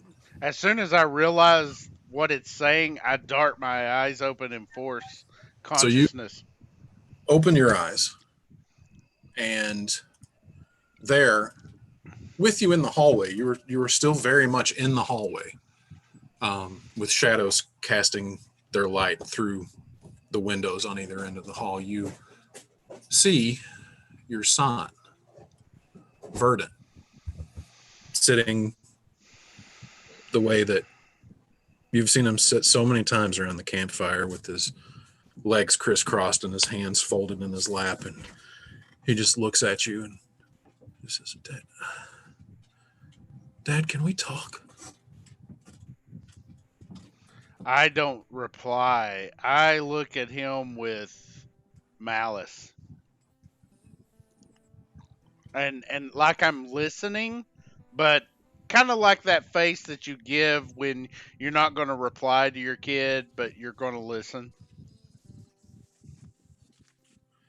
Dad, I'm sorry. I really wanted to be there on the farm. We all really wanted to be there on the farm. Mom wanted to be there too, but the owlbear scared Dimma. And she's still little. She's not as brave as she could be. And Mom wanted to keep her away from that because it kind of scared her. And I know I let you down, Dad. I'm sorry. I know I let you down. Who are you? And who were you? Dad, it's me. It's me. It's Verdant. It's your son.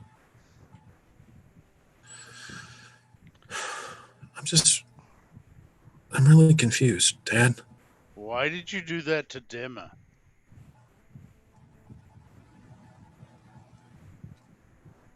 What? Why did I do what?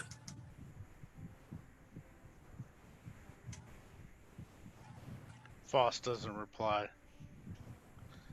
He just kind of looks at him. Does he seem sincere? Roll an insight check with advantage because this is a close family member.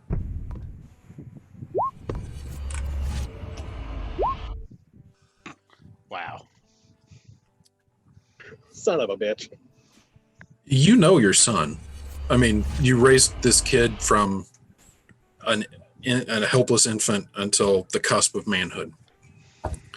And you know what he's thinking better than he does. And nothing indicates to you that he's being anything but sincere right now. Just a father's intuition tells you he just seems very confused.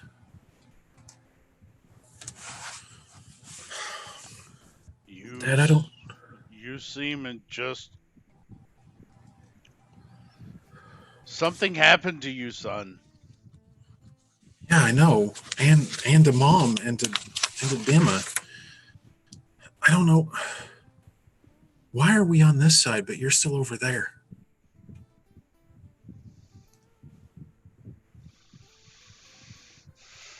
I don't know if you're ready for that answer.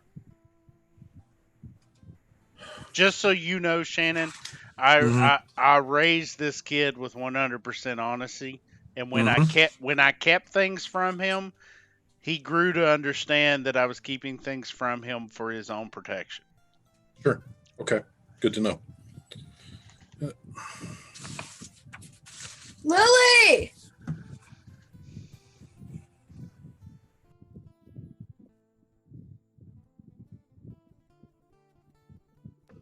Oh, the dad stare. I saw that side eye action. I was like, oh boy.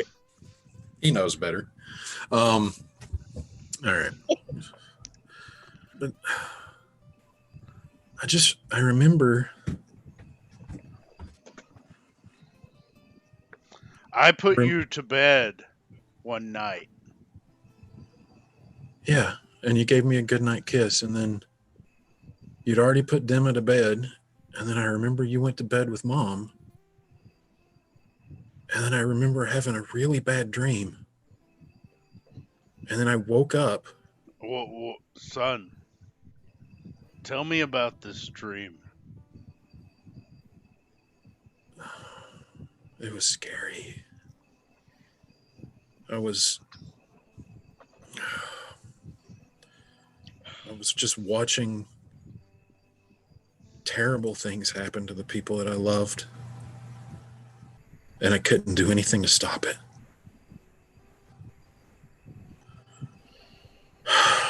And I woke up. Wait a second, son. We need to back up for a second. Tell me about the terrible things. Somebody was hurting Dimma and Mom. And I tried to help, but I couldn't. I tried to scream, but nobody could hear me. And I tried to wake you up, but I couldn't. And then I woke up, but then when I woke up, I was over here, and you and Mom were over here, and me and Dimma and Mom were over here, but you were still over there. What was I doing toward the end of this dream?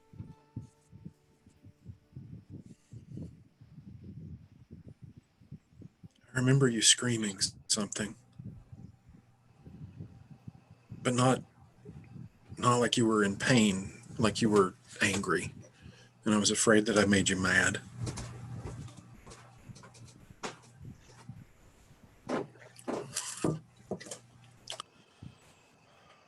How are you here talking to me? I don't know. I remember you always told me that when we went over to this side, we'd become one with Ilbalgoin. And I don't know why we didn't. Maybe you are. Based off what my mom taught me, we really do not understand what happens. It doesn't feel like I am. I don't know. I think it might have something to do with that bright light in the desert. What bright light in the desert? Well, and he just glances to the east, out the east window on the east end of the hallway. And he kind of stands up from being crisscrossed with you in the hall. And he said, well, I didn't see it until I was over here, but I don't know how I could miss it. It's brighter than the sun. And he gestures out the window as if he expects you to see what he's talking about. I, just like an understanding father, I look that way. Yeah. And kind of acknowledge it, but not give it too much focus. And it was coming from the direction that you said Grandma and Grandpa lived. Maybe that's got something to do with it. I don't know. So, you see something that way? Well, yeah, it's the brightest light I've ever seen. It's the only thing that's warm over here.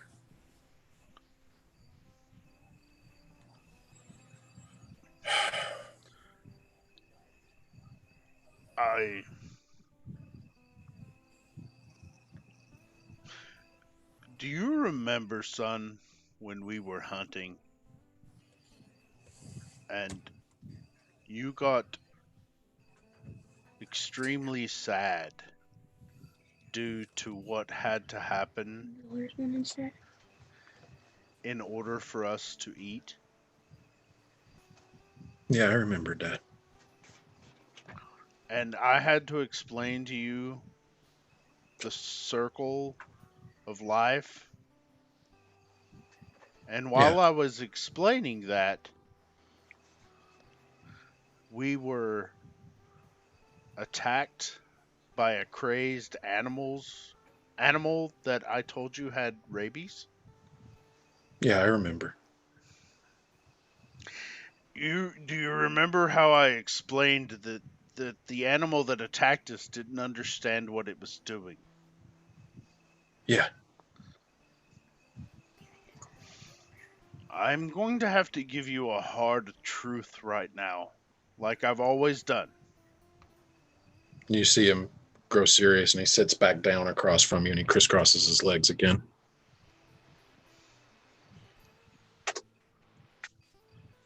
That dream. Is it like at a campfire or something? That dream was true. You were the one that did the things. But I believe something happened to you. No, Dad. No. No, I wouldn't do that. Why would I do that? I try to reach out and touch him, can I? And it just kind of like goes through him, but you feel something there. Well, it's not just air. I stop my hand as if I am touching him. Yeah. And, son, as I've always told you, the truth outweighs all. If you do not accept the fact, you're only living in ignorance. Listen to me. Remember how that animal I said had something wrong with him that did not make him normal? Do you remember that? Yeah. Don't focus on what I said before. Focus on what I'm saying now. Okay. Do you remember how I told you in the stories that you were an orc and that some of your race did not act normally as other races do? Yeah. Yeah, I remember, Dad. Is that what you were talking about? I believe whatever happened to you is what happens to the majority of the orcs. And I did not want to accept it. I didn't want to understand it. I hated all of your kind, son.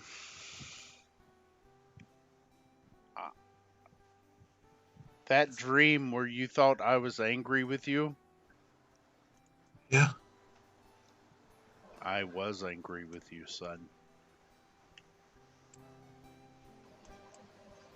And you need to accept this. And I'm going to give you the hard truth like I always have.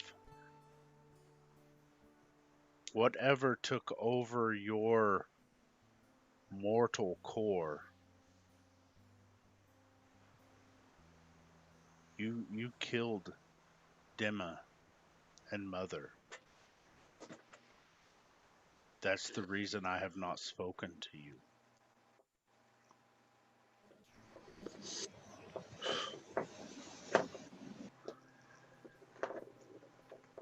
And in my rage, I killed you.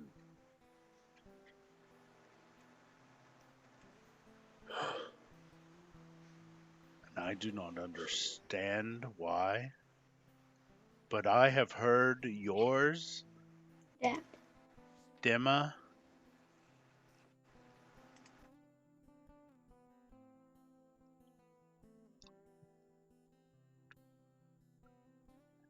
I think Dean just felt the acting that Shannon was doing. All right. So I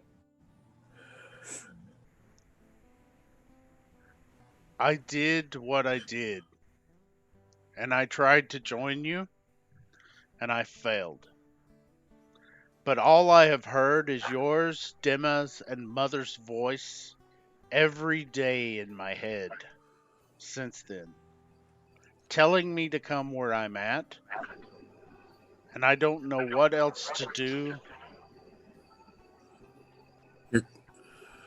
You're getting close, Dad.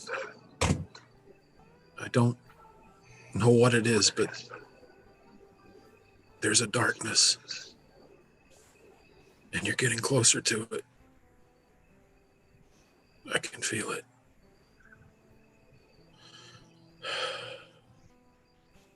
I can feel it calling to me. And I think that's what you're supposed to be looking for.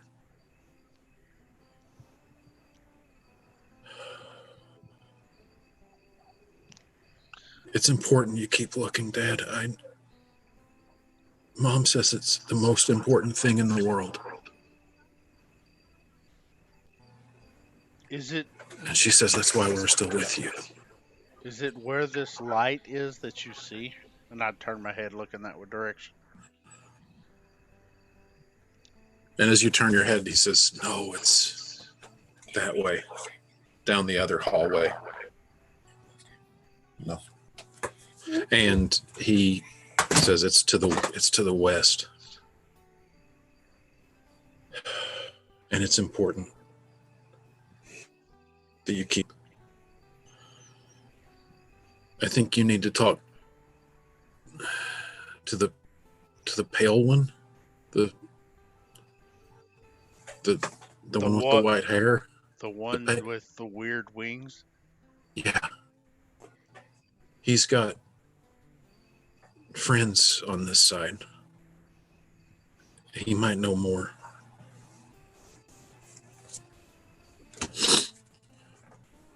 Well, son, I commend you for facing this and speaking with me. You have honored our name by facing the things that hurt.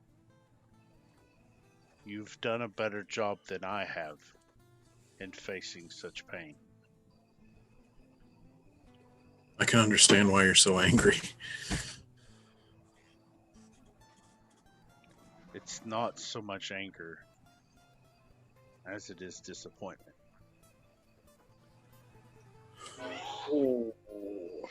A loss of trust. Yet, just like that animal that attacked us, I understand it was not you. And I understand that better now than I have ever wanted to accept. I hope you take these words to heart, and I will not ignore you like I have been. You're deserving of my respect just as much. No, you're deserving of my respect more than I am of yours.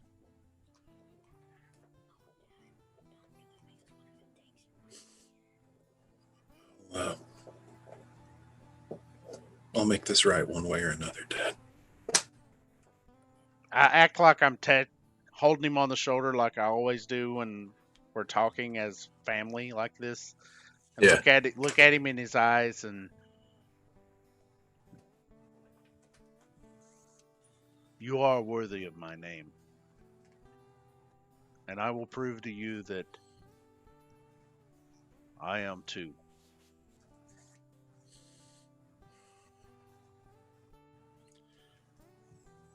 Dad, can you do me a favor? Always.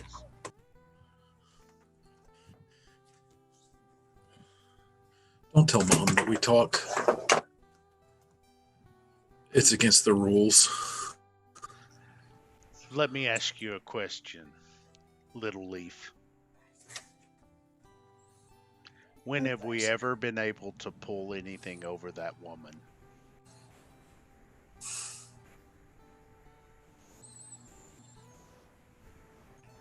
I love you, Dad. And I you.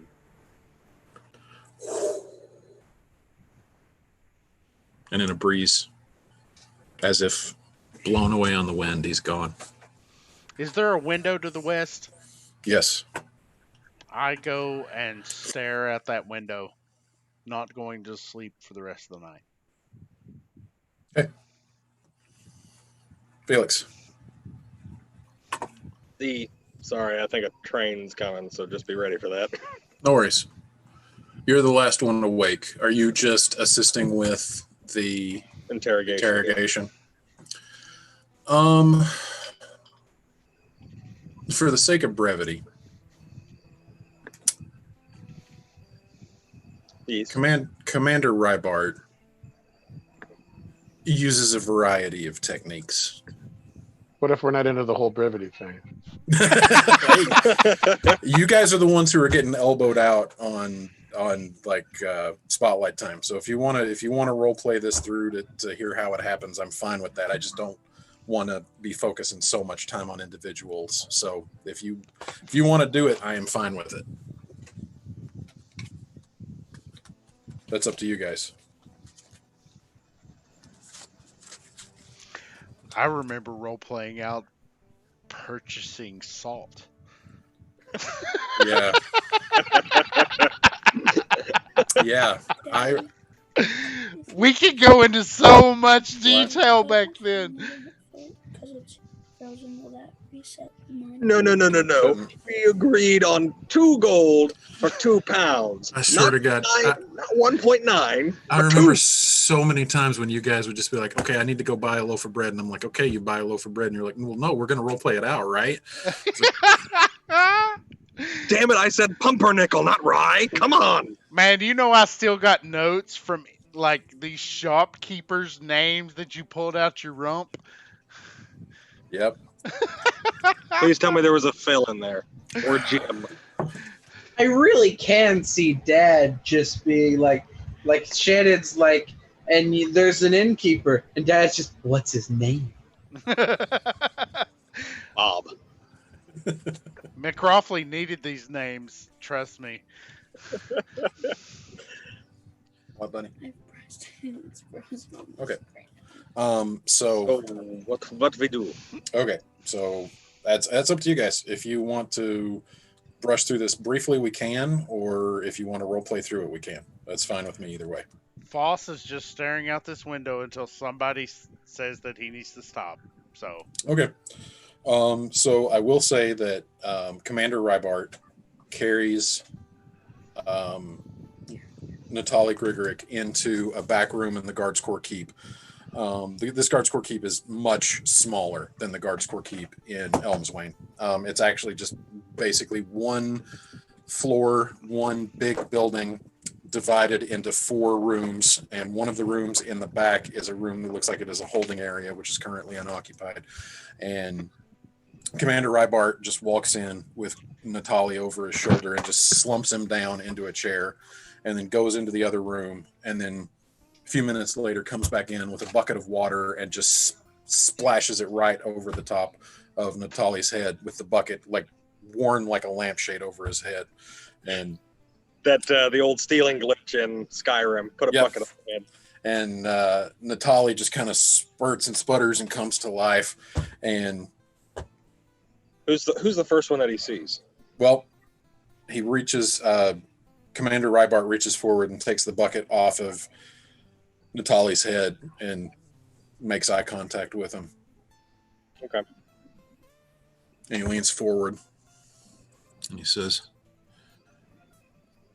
"It's really a damn shame that you and Roshan were killed in the line of duty tonight." Sorry to retcon, but Felix is going to sit in the back until he decides to step up. Yep, that's fine. Yeah, you're in the back of the room. That's fine. And the commander's just in Natalie's face and says, You're going to tell me everything. And then you might walk out of here.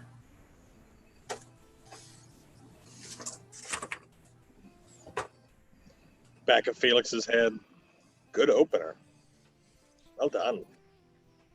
And you hear the soft pitter-patter of a liquid hitting the floor underneath Natali's chair. You're going to tell me everything you know about the Crimson Reach. Natali says, Roshan was my contact. He was the one who set it all up. He said he worked for them for years. He said that we could make a lot of extra money. We don't make a lot at the end, and we could use the extra coin. He said it would mostly be giving people a place to hide out for a while, or moving through goods that were too hot to send through the Three Kingdoms or through Helmswain. There were what kind of goods? Felix is going to roll insight on that. Is that all right? Yeah, of course. Okay, sorry. I should have phrased it more of a can I, not I'm going to. Sorry.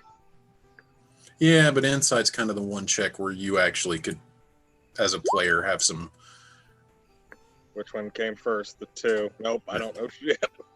He's terrified, so you're not 100% sure if he is being honest or if he's just telling the commander what he wants to hear. Staying as quiet as he can from behind. There were drugs, weapons, slaves. When did Roshan start murdering people? I don't know. I had no idea he was doing that. I swear.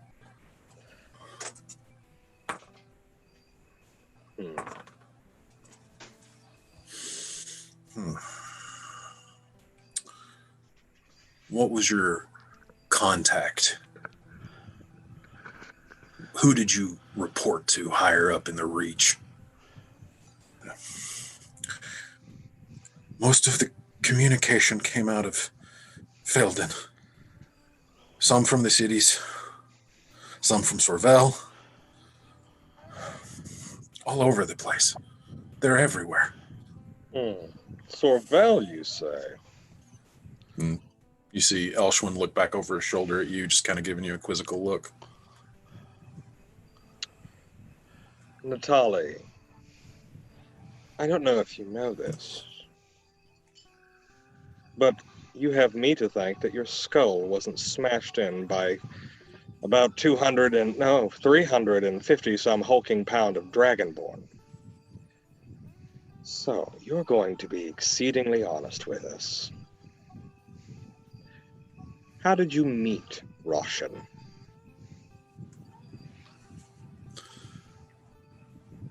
Roll me an intimidation check with advantage. Can I use my inspiration? Sure. I forget, how are we doing that for inspiration? Just an automatic?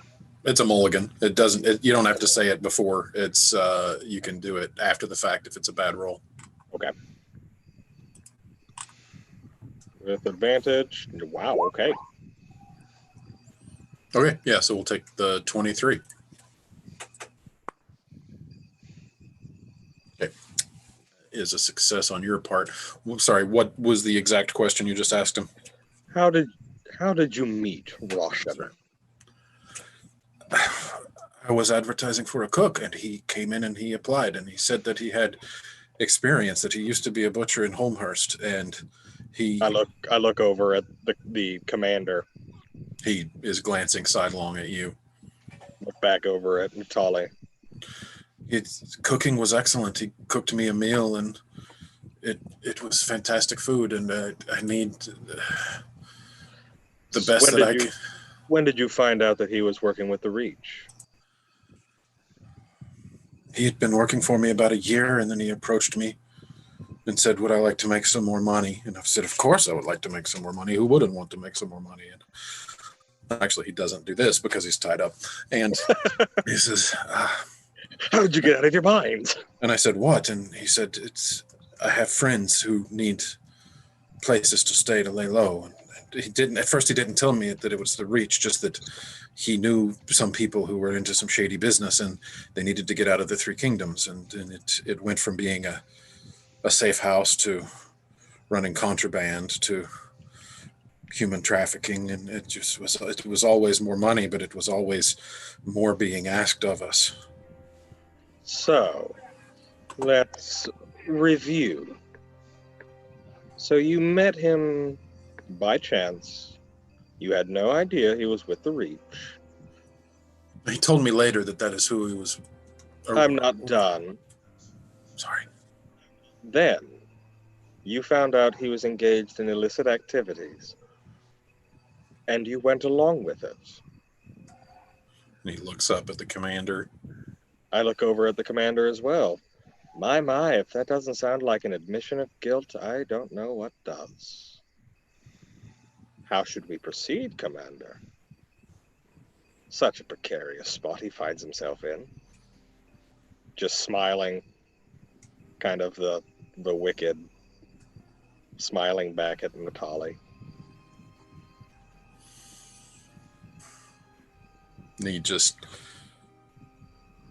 The commander just turns his back and starts walking away in disgust. And then as his back is turned to Natali, he just flashes you a look that just communicates in a glance, just like, well done. Just kind of like a suppressed smile and the very subtle nod. And then he turns back. No, sorry, go ahead. I'm gonna get closer to Natali, and I'm just, is he in an armed chair, or is he in just like a regular seat and back chair? Regular seat and back, no arms. So I'm going to lean forward, sort of crack the knuckle a bit. Now, I'm not exactly the most physically intimidating. My height gives me a bonus, but I have other ways of extracting information. And at that moment, you hear Commander Rybart say, it's late. I need a cup of coffee. I'll be right back. And he walks out of the room. And then Felix is going to kind of rear back, and he watches him walk out. He shuts the door. Yeah. Listen. He's 6'4". 6 foot what? Who? The commander? The commander. 6'2". He's 6'2", hulking muscle. Did you see the look that he gave you when you admitted what you had done? Go for coffee. No, he wants to get out of here because he realizes he's about to break the law if he spends one more minute in the room with scum like you. So you're going to be exceedingly honest, and as soon as I say exceedingly honest, Felix just sort of emanating light from his hand. You're going to tell me how long was this to take place? What was the extended agreement with the Reach? There was no expiration date. I talked to Roshan once about wanting to get out because I didn't like the things he was doing, but he said, once you're in, you're in. These aren't people that you break contracts with. Yes. Let's see. However, shall we amend this situation that we've found you in? My goodness, you have really screwed the pooch, haven't you?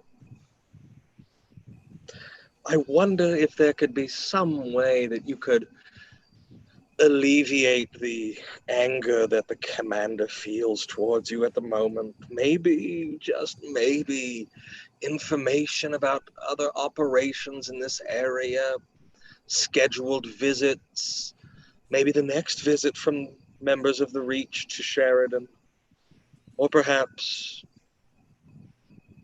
No, that'd be too much. That would be too much. What? What? No, I don't think you're quite ready for that. No, I want to help. What can I do? The names of your accomplices. I don't have many, but I'll give you all that I have, and you can look through Roshan's effects and see if he has more. We've already looked through Roshan. He was a good boy. He didn't keep many names or pretty much anything on him. But you, my friend, you can be an agent of such good, and perhaps make it out without a visit to the headsman. There was a name that kept coming up. I would hear. Oh, do tell. Well, there were a couple. There was. He had a contact. He went back. Creek. Like the body of water. I assume so. I don't know. I just heard that over and over again. Creek. Did you ever see this creek? No. It was always Creek is sending us somebody. We have to hide him out. We've got a shipment coming in from Creek. Where is Creek's base of operations? Most of the shipments would come from Elmswain. Sometimes from the cities. Sometimes from Felden. A lot of stuff from Felden. We'd always get stuff from Felden. So Elmswain Creek sent you things from numerous places, correct? Yeah. This Creek is smart. Unfortunately for you, he might be too smart for you to be of any value. Oh, heavens, maybe the headsman will be busy tomorrow. But then there was others. There was. Others. Oh, I need names, not others. No. There was one name. There was one name that always kept coming up. It was. TikTok. No. It was a big name. It was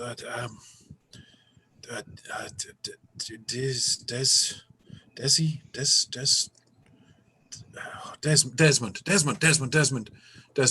was the name. Desmond was the name. Desmond was the big name. He's high up. I don't know. It was always Desmond has his fingers in this. Desmond is sending things. Desmond was above Creek. Creek took his orders from Desmond. I don't know. So Desmond's at the top, Creek below. Roshan was the intermediary between the two of you. Uh-huh. All right. The door opens and Elshwin comes back in with a little tankard, steam coming up from it. Oh, none for me. Elshwin. Oh, sorry. I'll be right back. Turns around, walks out, closes the door. Please. No, come back in. Oh, all right. I'll go get the coffee. Our friend here just gave me some information. And I look over at him and I said, now be a good boy and tell him exactly what you told me. And if I find out there's any discrepancies and I shoot a firebolt at his feet, it'll be barbecue. He lifts his feet up to the point where his knees are almost on his chest as the firebolt lands. Ta-ta. Elshwin leans in real close to you. He just says, thanks for the assist. Oh, by all means, you carry the first quarter, my friend. He pats you on the shoulder and just says, get some sleep. I think I can take it from here. I'll come see you in the morning. Good man. And I grab my staff and just as I walk out the door, I stop and turn. I'll be seeing you. Close the door. Okay. Facebook message there, Shannon. Oh, thanks, dude.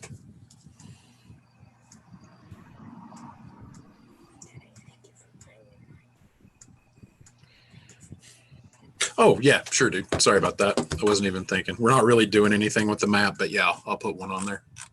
Thanks, man. Felix heading back to the inn, or you heading Since when did Felix become an inquisitor? Jeez. There's shit about Felix you guys still don't know. So Felix is gonna go swing by, look at the stables, not go in or talk to anybody, and then he's gonna go down into the basement, and he's going to prop himself up with Felice in front of him and just starts singing a little funeral song for her.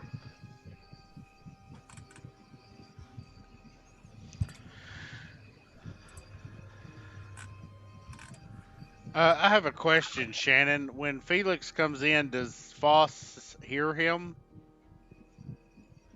No, because he actually would never enter the building. Okay. He's going down into the cellar, and the cellar is actually an exterior door, Gotcha. so Gotcha. there is basically no chance. Well, Well, actually, though, where's the window?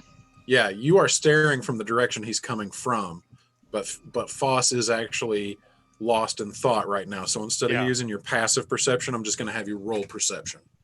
Okay. And the DC on this is going to be relatively low. It's going to be a 12, but that's the easiest way to know if Foss is going to notice. Foss just takes note of Felix entering and doesn't really do anything. He's kind of like standing there with his hand behind his back, deep in thought. Kind of concentrating more on something than he ever has.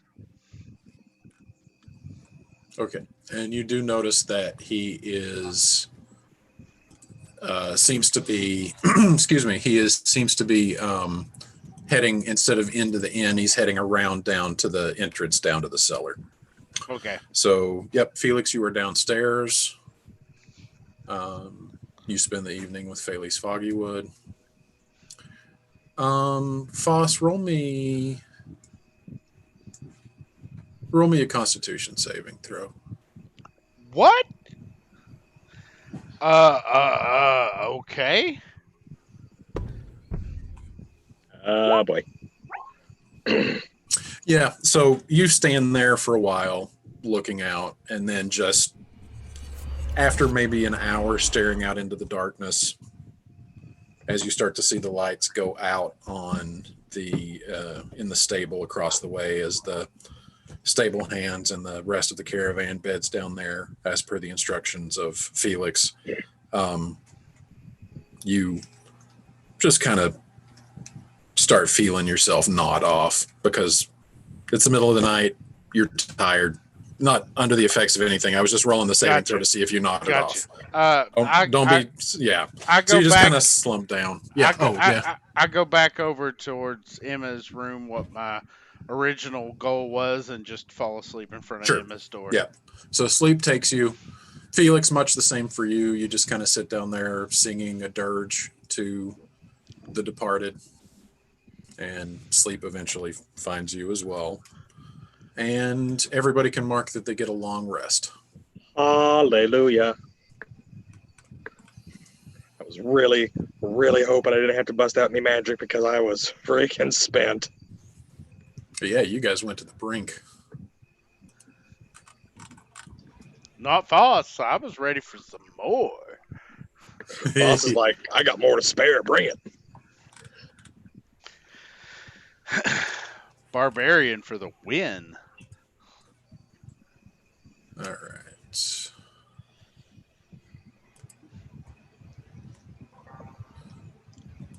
Are you seeing the map now on Twisted Plot Turn? I still see the inn. I see the inn with nothing, with no shadows. Petra is there robbing the liquor. Yeah, that's what I want. I took off the advanced lighting just so. I was looking for the main map. Oh, dude, I'm sorry. I thought you were talking about putting a token that Twisted Plot Trinkets. No, the main map. Yeah, dude, you don't have to message me for that. Just shout that out in session if you need me to do something so that you don't have to wait because I'm an idiot. And don't Wrong understand main map. English. I'm talking about the map of the continent. How's that? That good? Okay, cool. So morning comes, and you guys were disturbed for a while through the night, so we will say that you probably sleep in until, 8 or 9 o'clock. Morning comes. With it comes just the absolute gravity of everything that transpired the day before. But at this point, Petra, you awake, and immediately thoughts dwell back to the conversation that you had with Commander Rybart the night before. Anything that you're doing this bright and early Sheridan morning?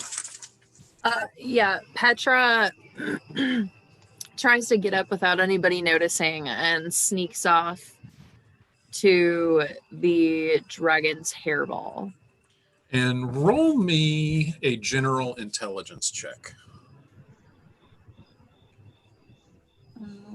DC on this is super low, but I just want to see. Oops. Hold on. Yep, and an 8 is exactly what you needed, and you got it on the first roll. So, because in the game, it has been about 8 days. In real life, we've been playing this since April. So you would not remember, but on your first meeting with Faisal Rumscorn at the Grizzled Grimlock, he actually asked you if your name was Dragon. You remember that as you were walking. Yep. And you tried to pass it off as if it actually was. So, but yeah, that just like, as you are walking over to the dragon's hairball, you need what? We need some cash. We're going to eat McFlurries. I've only got $2 on me, dude. That's not a bunch of money. Just take my debit card. Can I have it when he's done? McFlurries for all. Famous last 2 minutes right there. Who cheered? Aaron cheered. Who do you think cheered? McFlurries sound freaking awesome right now. Yeah, they do. Their You know what's caramel so apple even pie. better? What'd you say? Blizzards at DQ were delicious. Yeah. Ian Yeah, was that's like, what I was so are gonna we say. running them all McFlurries? Yeah, even Ben and Isaac. Get driving. I expect that in at Eastbound and least down. an hour. Drive 800 still- miles an hour. It's still better like be intact when you turn it upside down too. Yeah, right. Okay, so you make your way to the Dragon's Hairball, which is a relatively small storefront, nondescript, with a sign hanging out front that just displays the name's moniker, and the door is unlocked. Petra, goes right on in. So you open the door and walk in, and there is ring a ding ding ding ding ding ding as the bell rings above the door. And as you step in, for a moment, you have the impression that this place has to have been cased, because it is just a disheveled mess inside. There are just kind of shelves and tables and everything just kind of piled on top of itself, and like stacks of paper and doodads and little clockwork trinkets and books that are open with pages missing, and a locket that just lays open on the countertop with a picture of a family kind of staring up at you bizarrely, and just things hanging on the wall, tapestries from all different places, some of which with your travels you have immediately noticed that they are not from Sangamet. Some of them you notice from being from the Warbler Islands, different island nations in those islands that you used to sail through, and paintings and knickknacks and vases and just a bunch of crap. Just genuinely a bunch of crap. And from the very back of the shop, You hear, "Good morning. Welcome to the Dragon's Hairball. I'll be with you in just a moment." Petra just picks up the locket and looks at it while she waits. Mother, father, child. Nondescript family. Not really sure why somebody would try to sell a picture of somebody else's family, but whatever. Hey, stock photos are a thing. Right, exactly. Even in medieval times.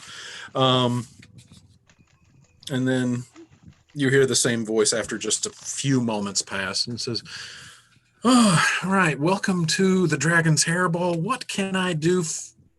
And then it stops because around a stack has stepped, I won't say a mirror image of yourself because it is not a black furred tabaxi, but it is a calico with spots of orange and black, with a spot of black right over its left eye. Wearing a leather tunic, boiled to be a breastplate, leather armor, and breeches down to riding boots. And he just stares at you. And like little grin starts to spread his whiskers. So, your dragon? Yeah. And he just bounds over to you. Just like, "Oh my gods. I have not seen another tabaxi since I got here." Fuck, did you just call me? Tabaxi. Cat. Yeah, cat. what's that mean? Are you insulting me? I don't know you. Let me start over. I am Dragon. This is the Dragon's Hairball. I Gathered. assume you... I'm sorry, I didn't catch your name. Petra.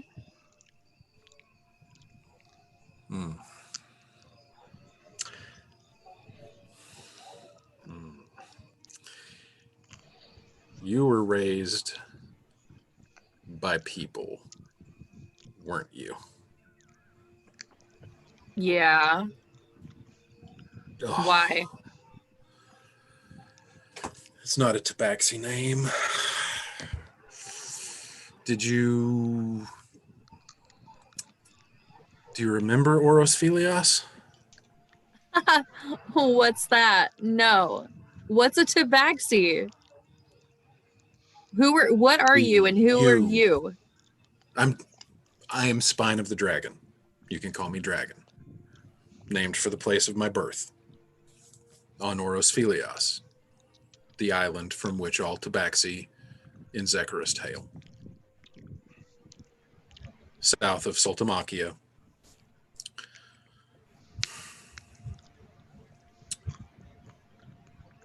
It's an honor to meet you, Petra.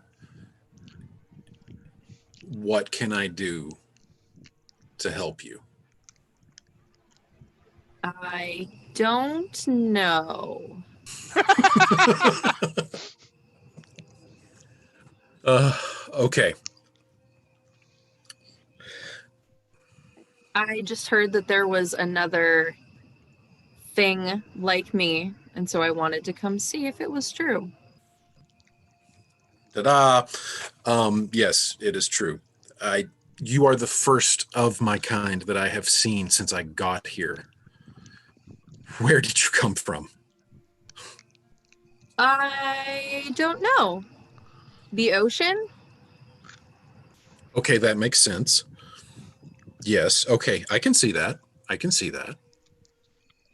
Burning ship, rescued from wreckage, raised by people. Yeah. Oh, okay. All that jazz. Okay. Now the pieces start coming together, right? Okay. Yes. Okay. So, okay. Well.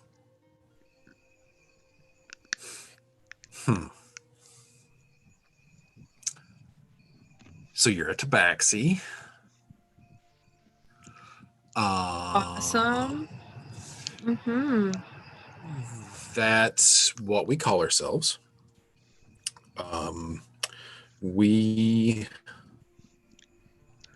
are,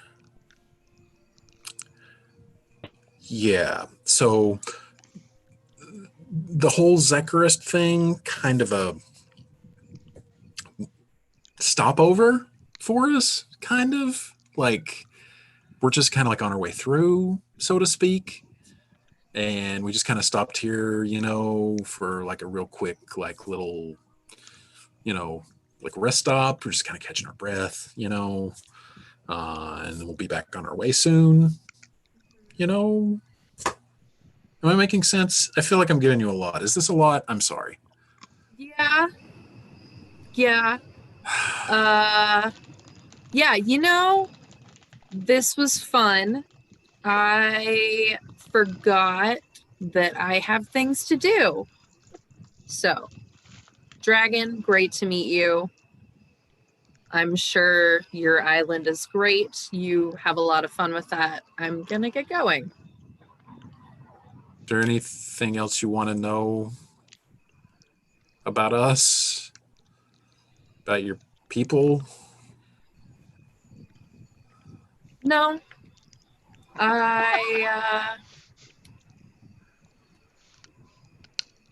If I do feel like I need to know more, is there a way I can talk to you again?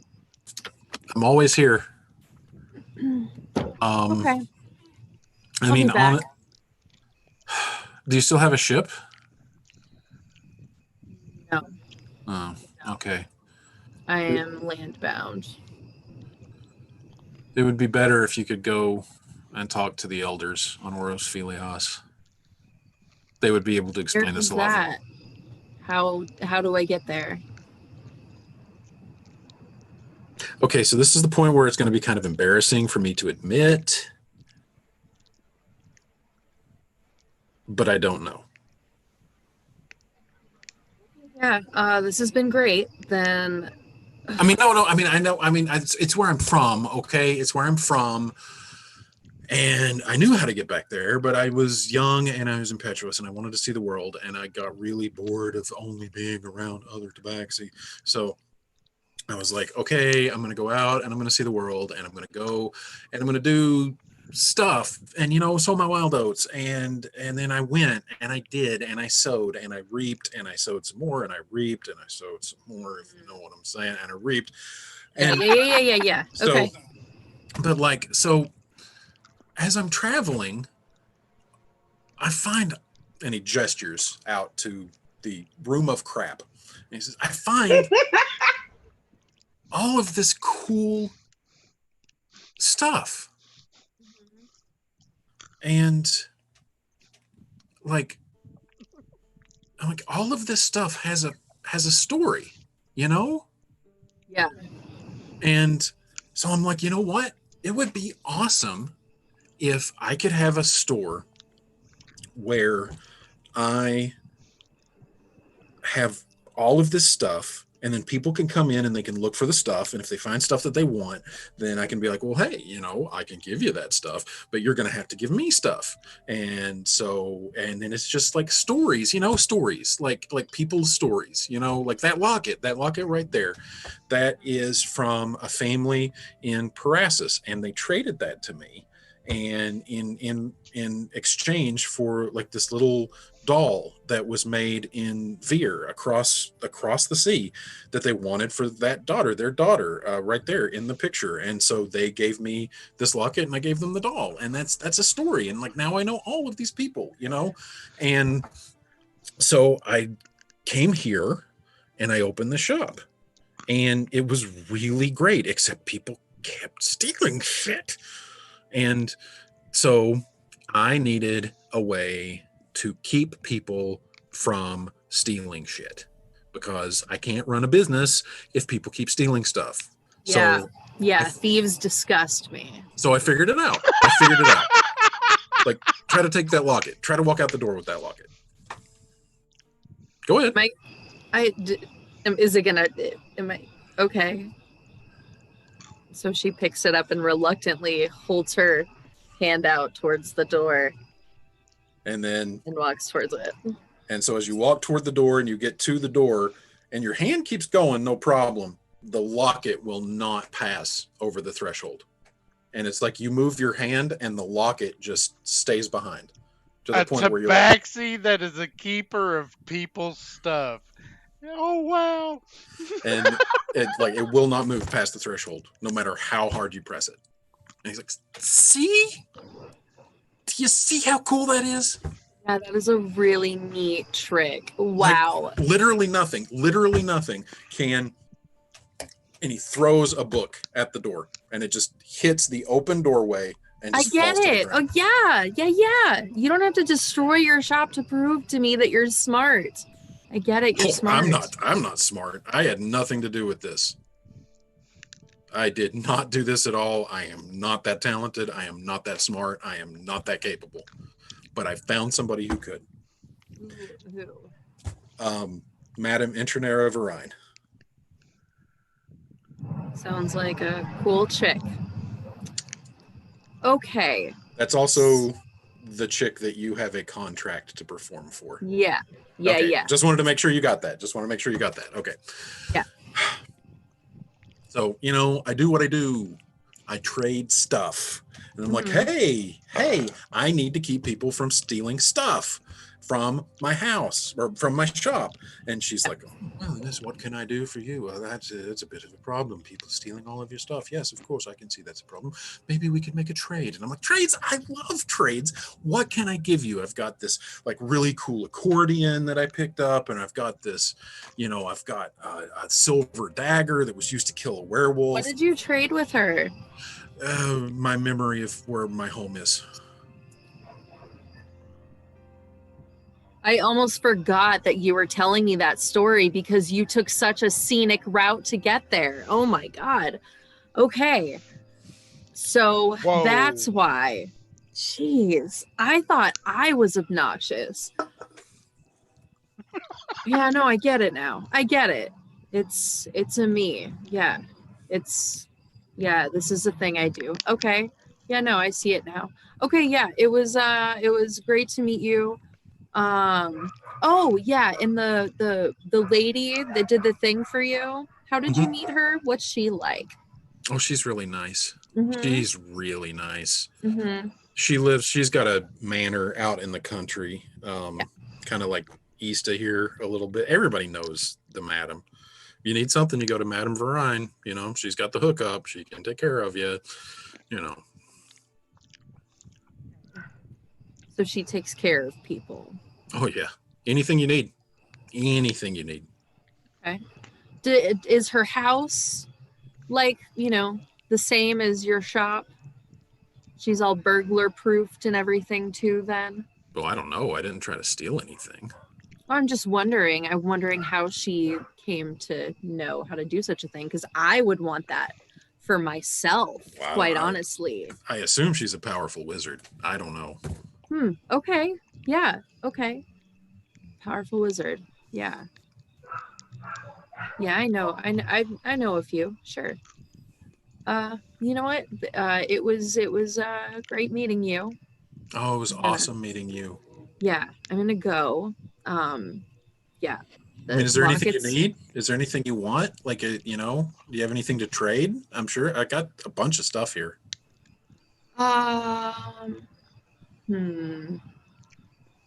Anything? Any healing stuff? Any? Not healing stuff, poisons, anything like that? I'm sure I do. Yeah, sure. Hold on. Well, actually, yeah, just look through. Dig. I'm sure I'll look too, but you dig. Look. I have a feeling that this is the kind of guy who would trade Excalibur for a sandwich.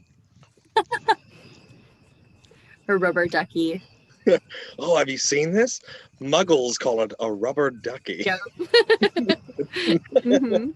I got you. I got you. What are you looking for?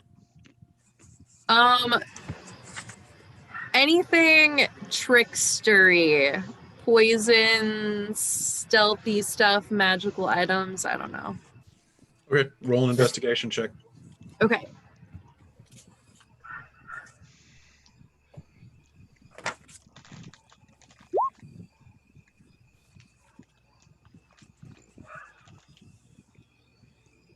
Ooh, Petra with a 14.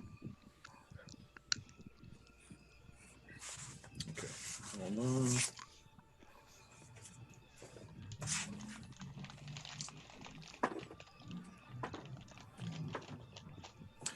So you're digging through, and I mean, this is just a chaotic, jumbled mess. And you're like, there is nothing here that's worth anything. Like, you find like a half-eaten sandwich, you find like a broken like calliope, you find like a half-done needlepoint that says like congratulations, Thorol and Margaret, and just like random stuff. Like, I mean, nothing, no rhyme or reason whatsoever.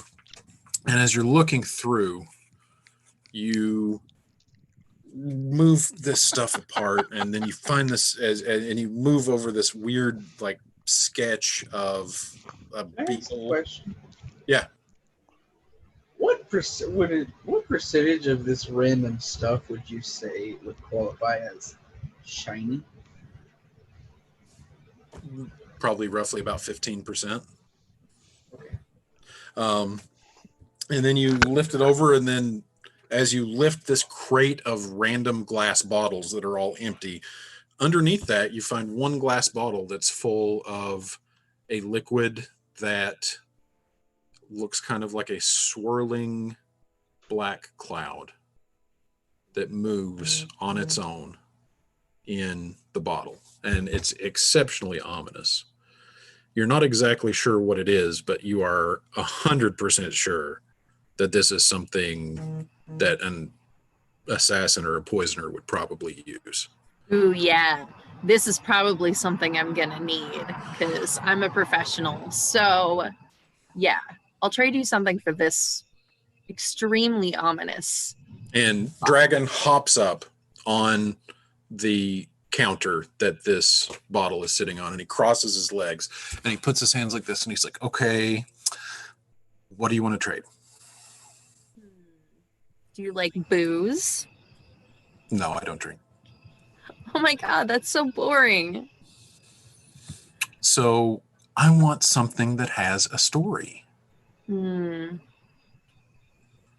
that has a story. Hey, I have a cleaver from the butcher guy that's been killing everybody. I totally bitch slapped him with it. That's a good story.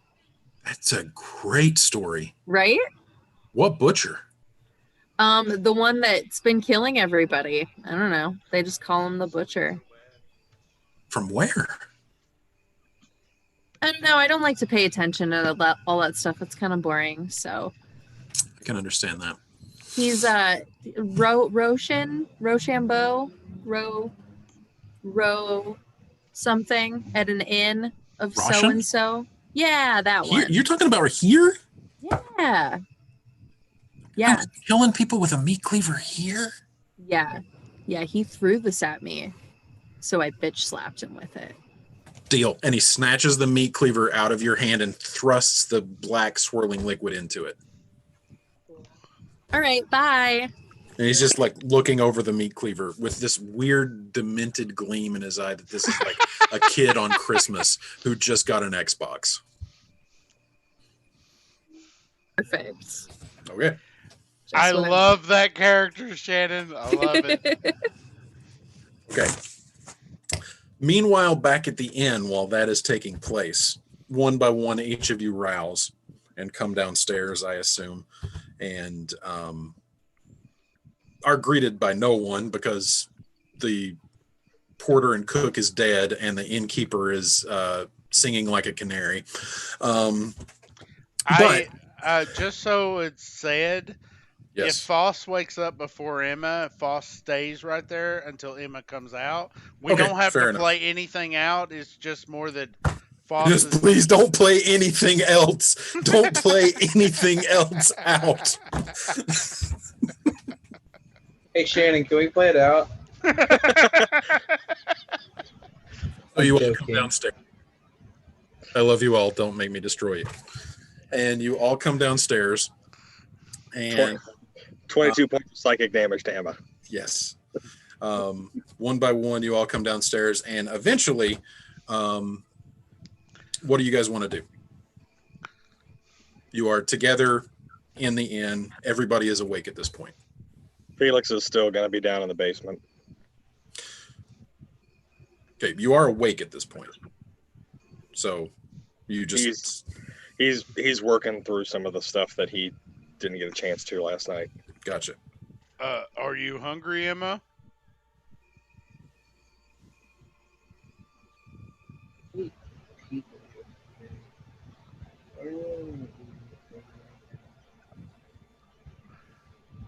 Emma, are Yeah. you hungry? No. I ate a person yesterday. I don't think I want to eat anything. I can understand. I think we should get out of this inn because this is horrible. Okay. You want to come with me? What's that book Where are you you going? got? I'm going to go look at the horses. The horses are pretty. I want to go look at the horses too. All right, let's go look at the horses. So where'd you get that book? That's a cool looking book. And just about this moment, Jasper Kuhn, the elderly half-elf wagon master that you guys have been working with, walks in to the common room and he says, well, you've got all the time you need to be looking at those horses. You've all got a day off. We're not going anywhere until tomorrow. Well, do we have to stay in this inn? I wouldn't. And he just kind of is looking around like he expects the place to be haunted. I agree. I'm going to go find a place to put up a tent. You want to go look at horses and then find a place to put up a tent, Emma? I guess. Where's Petra and Felix? Don't know. I'm not their keeper. Fair enough. Shannon, I sent you a Facebook message. Not my responsibility to watch them, damn it. Last time I saw Felix, he was going back in the basement, and I got really tired and went to sleep. So that might be what they call a lead for you? A lead? Or is it leader? A leader for you? I got you. Thanks, Foss. Foss. You're welcome. You're welcome. I hope I helped you. Do you need me anymore? Do I need to keep talking to you? I'm leaving now. I would prefer that you didn't. And he walks away. Me too. Oh my God. As they're walking towards the stables, Emma looks up at Foss and she's just, you're bad at talking to people. I am good at talking to people. I'm just bad at saying what I need to say. Okay. So about this time, you see Felix, you see Jasper Kuhn coming down the stairs. Rough night.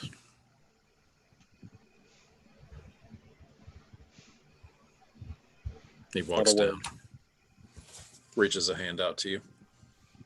Because I assume you are on the ground leaning up against the table that Augustina Foggywood is laid out on. Yeah, just kind of sitting there, knees up, staff is sort of just resting in the open spot. Oh, I'm fine, Jasper. I failed.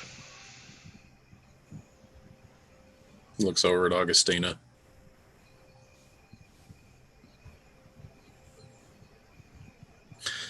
I don't know about all that.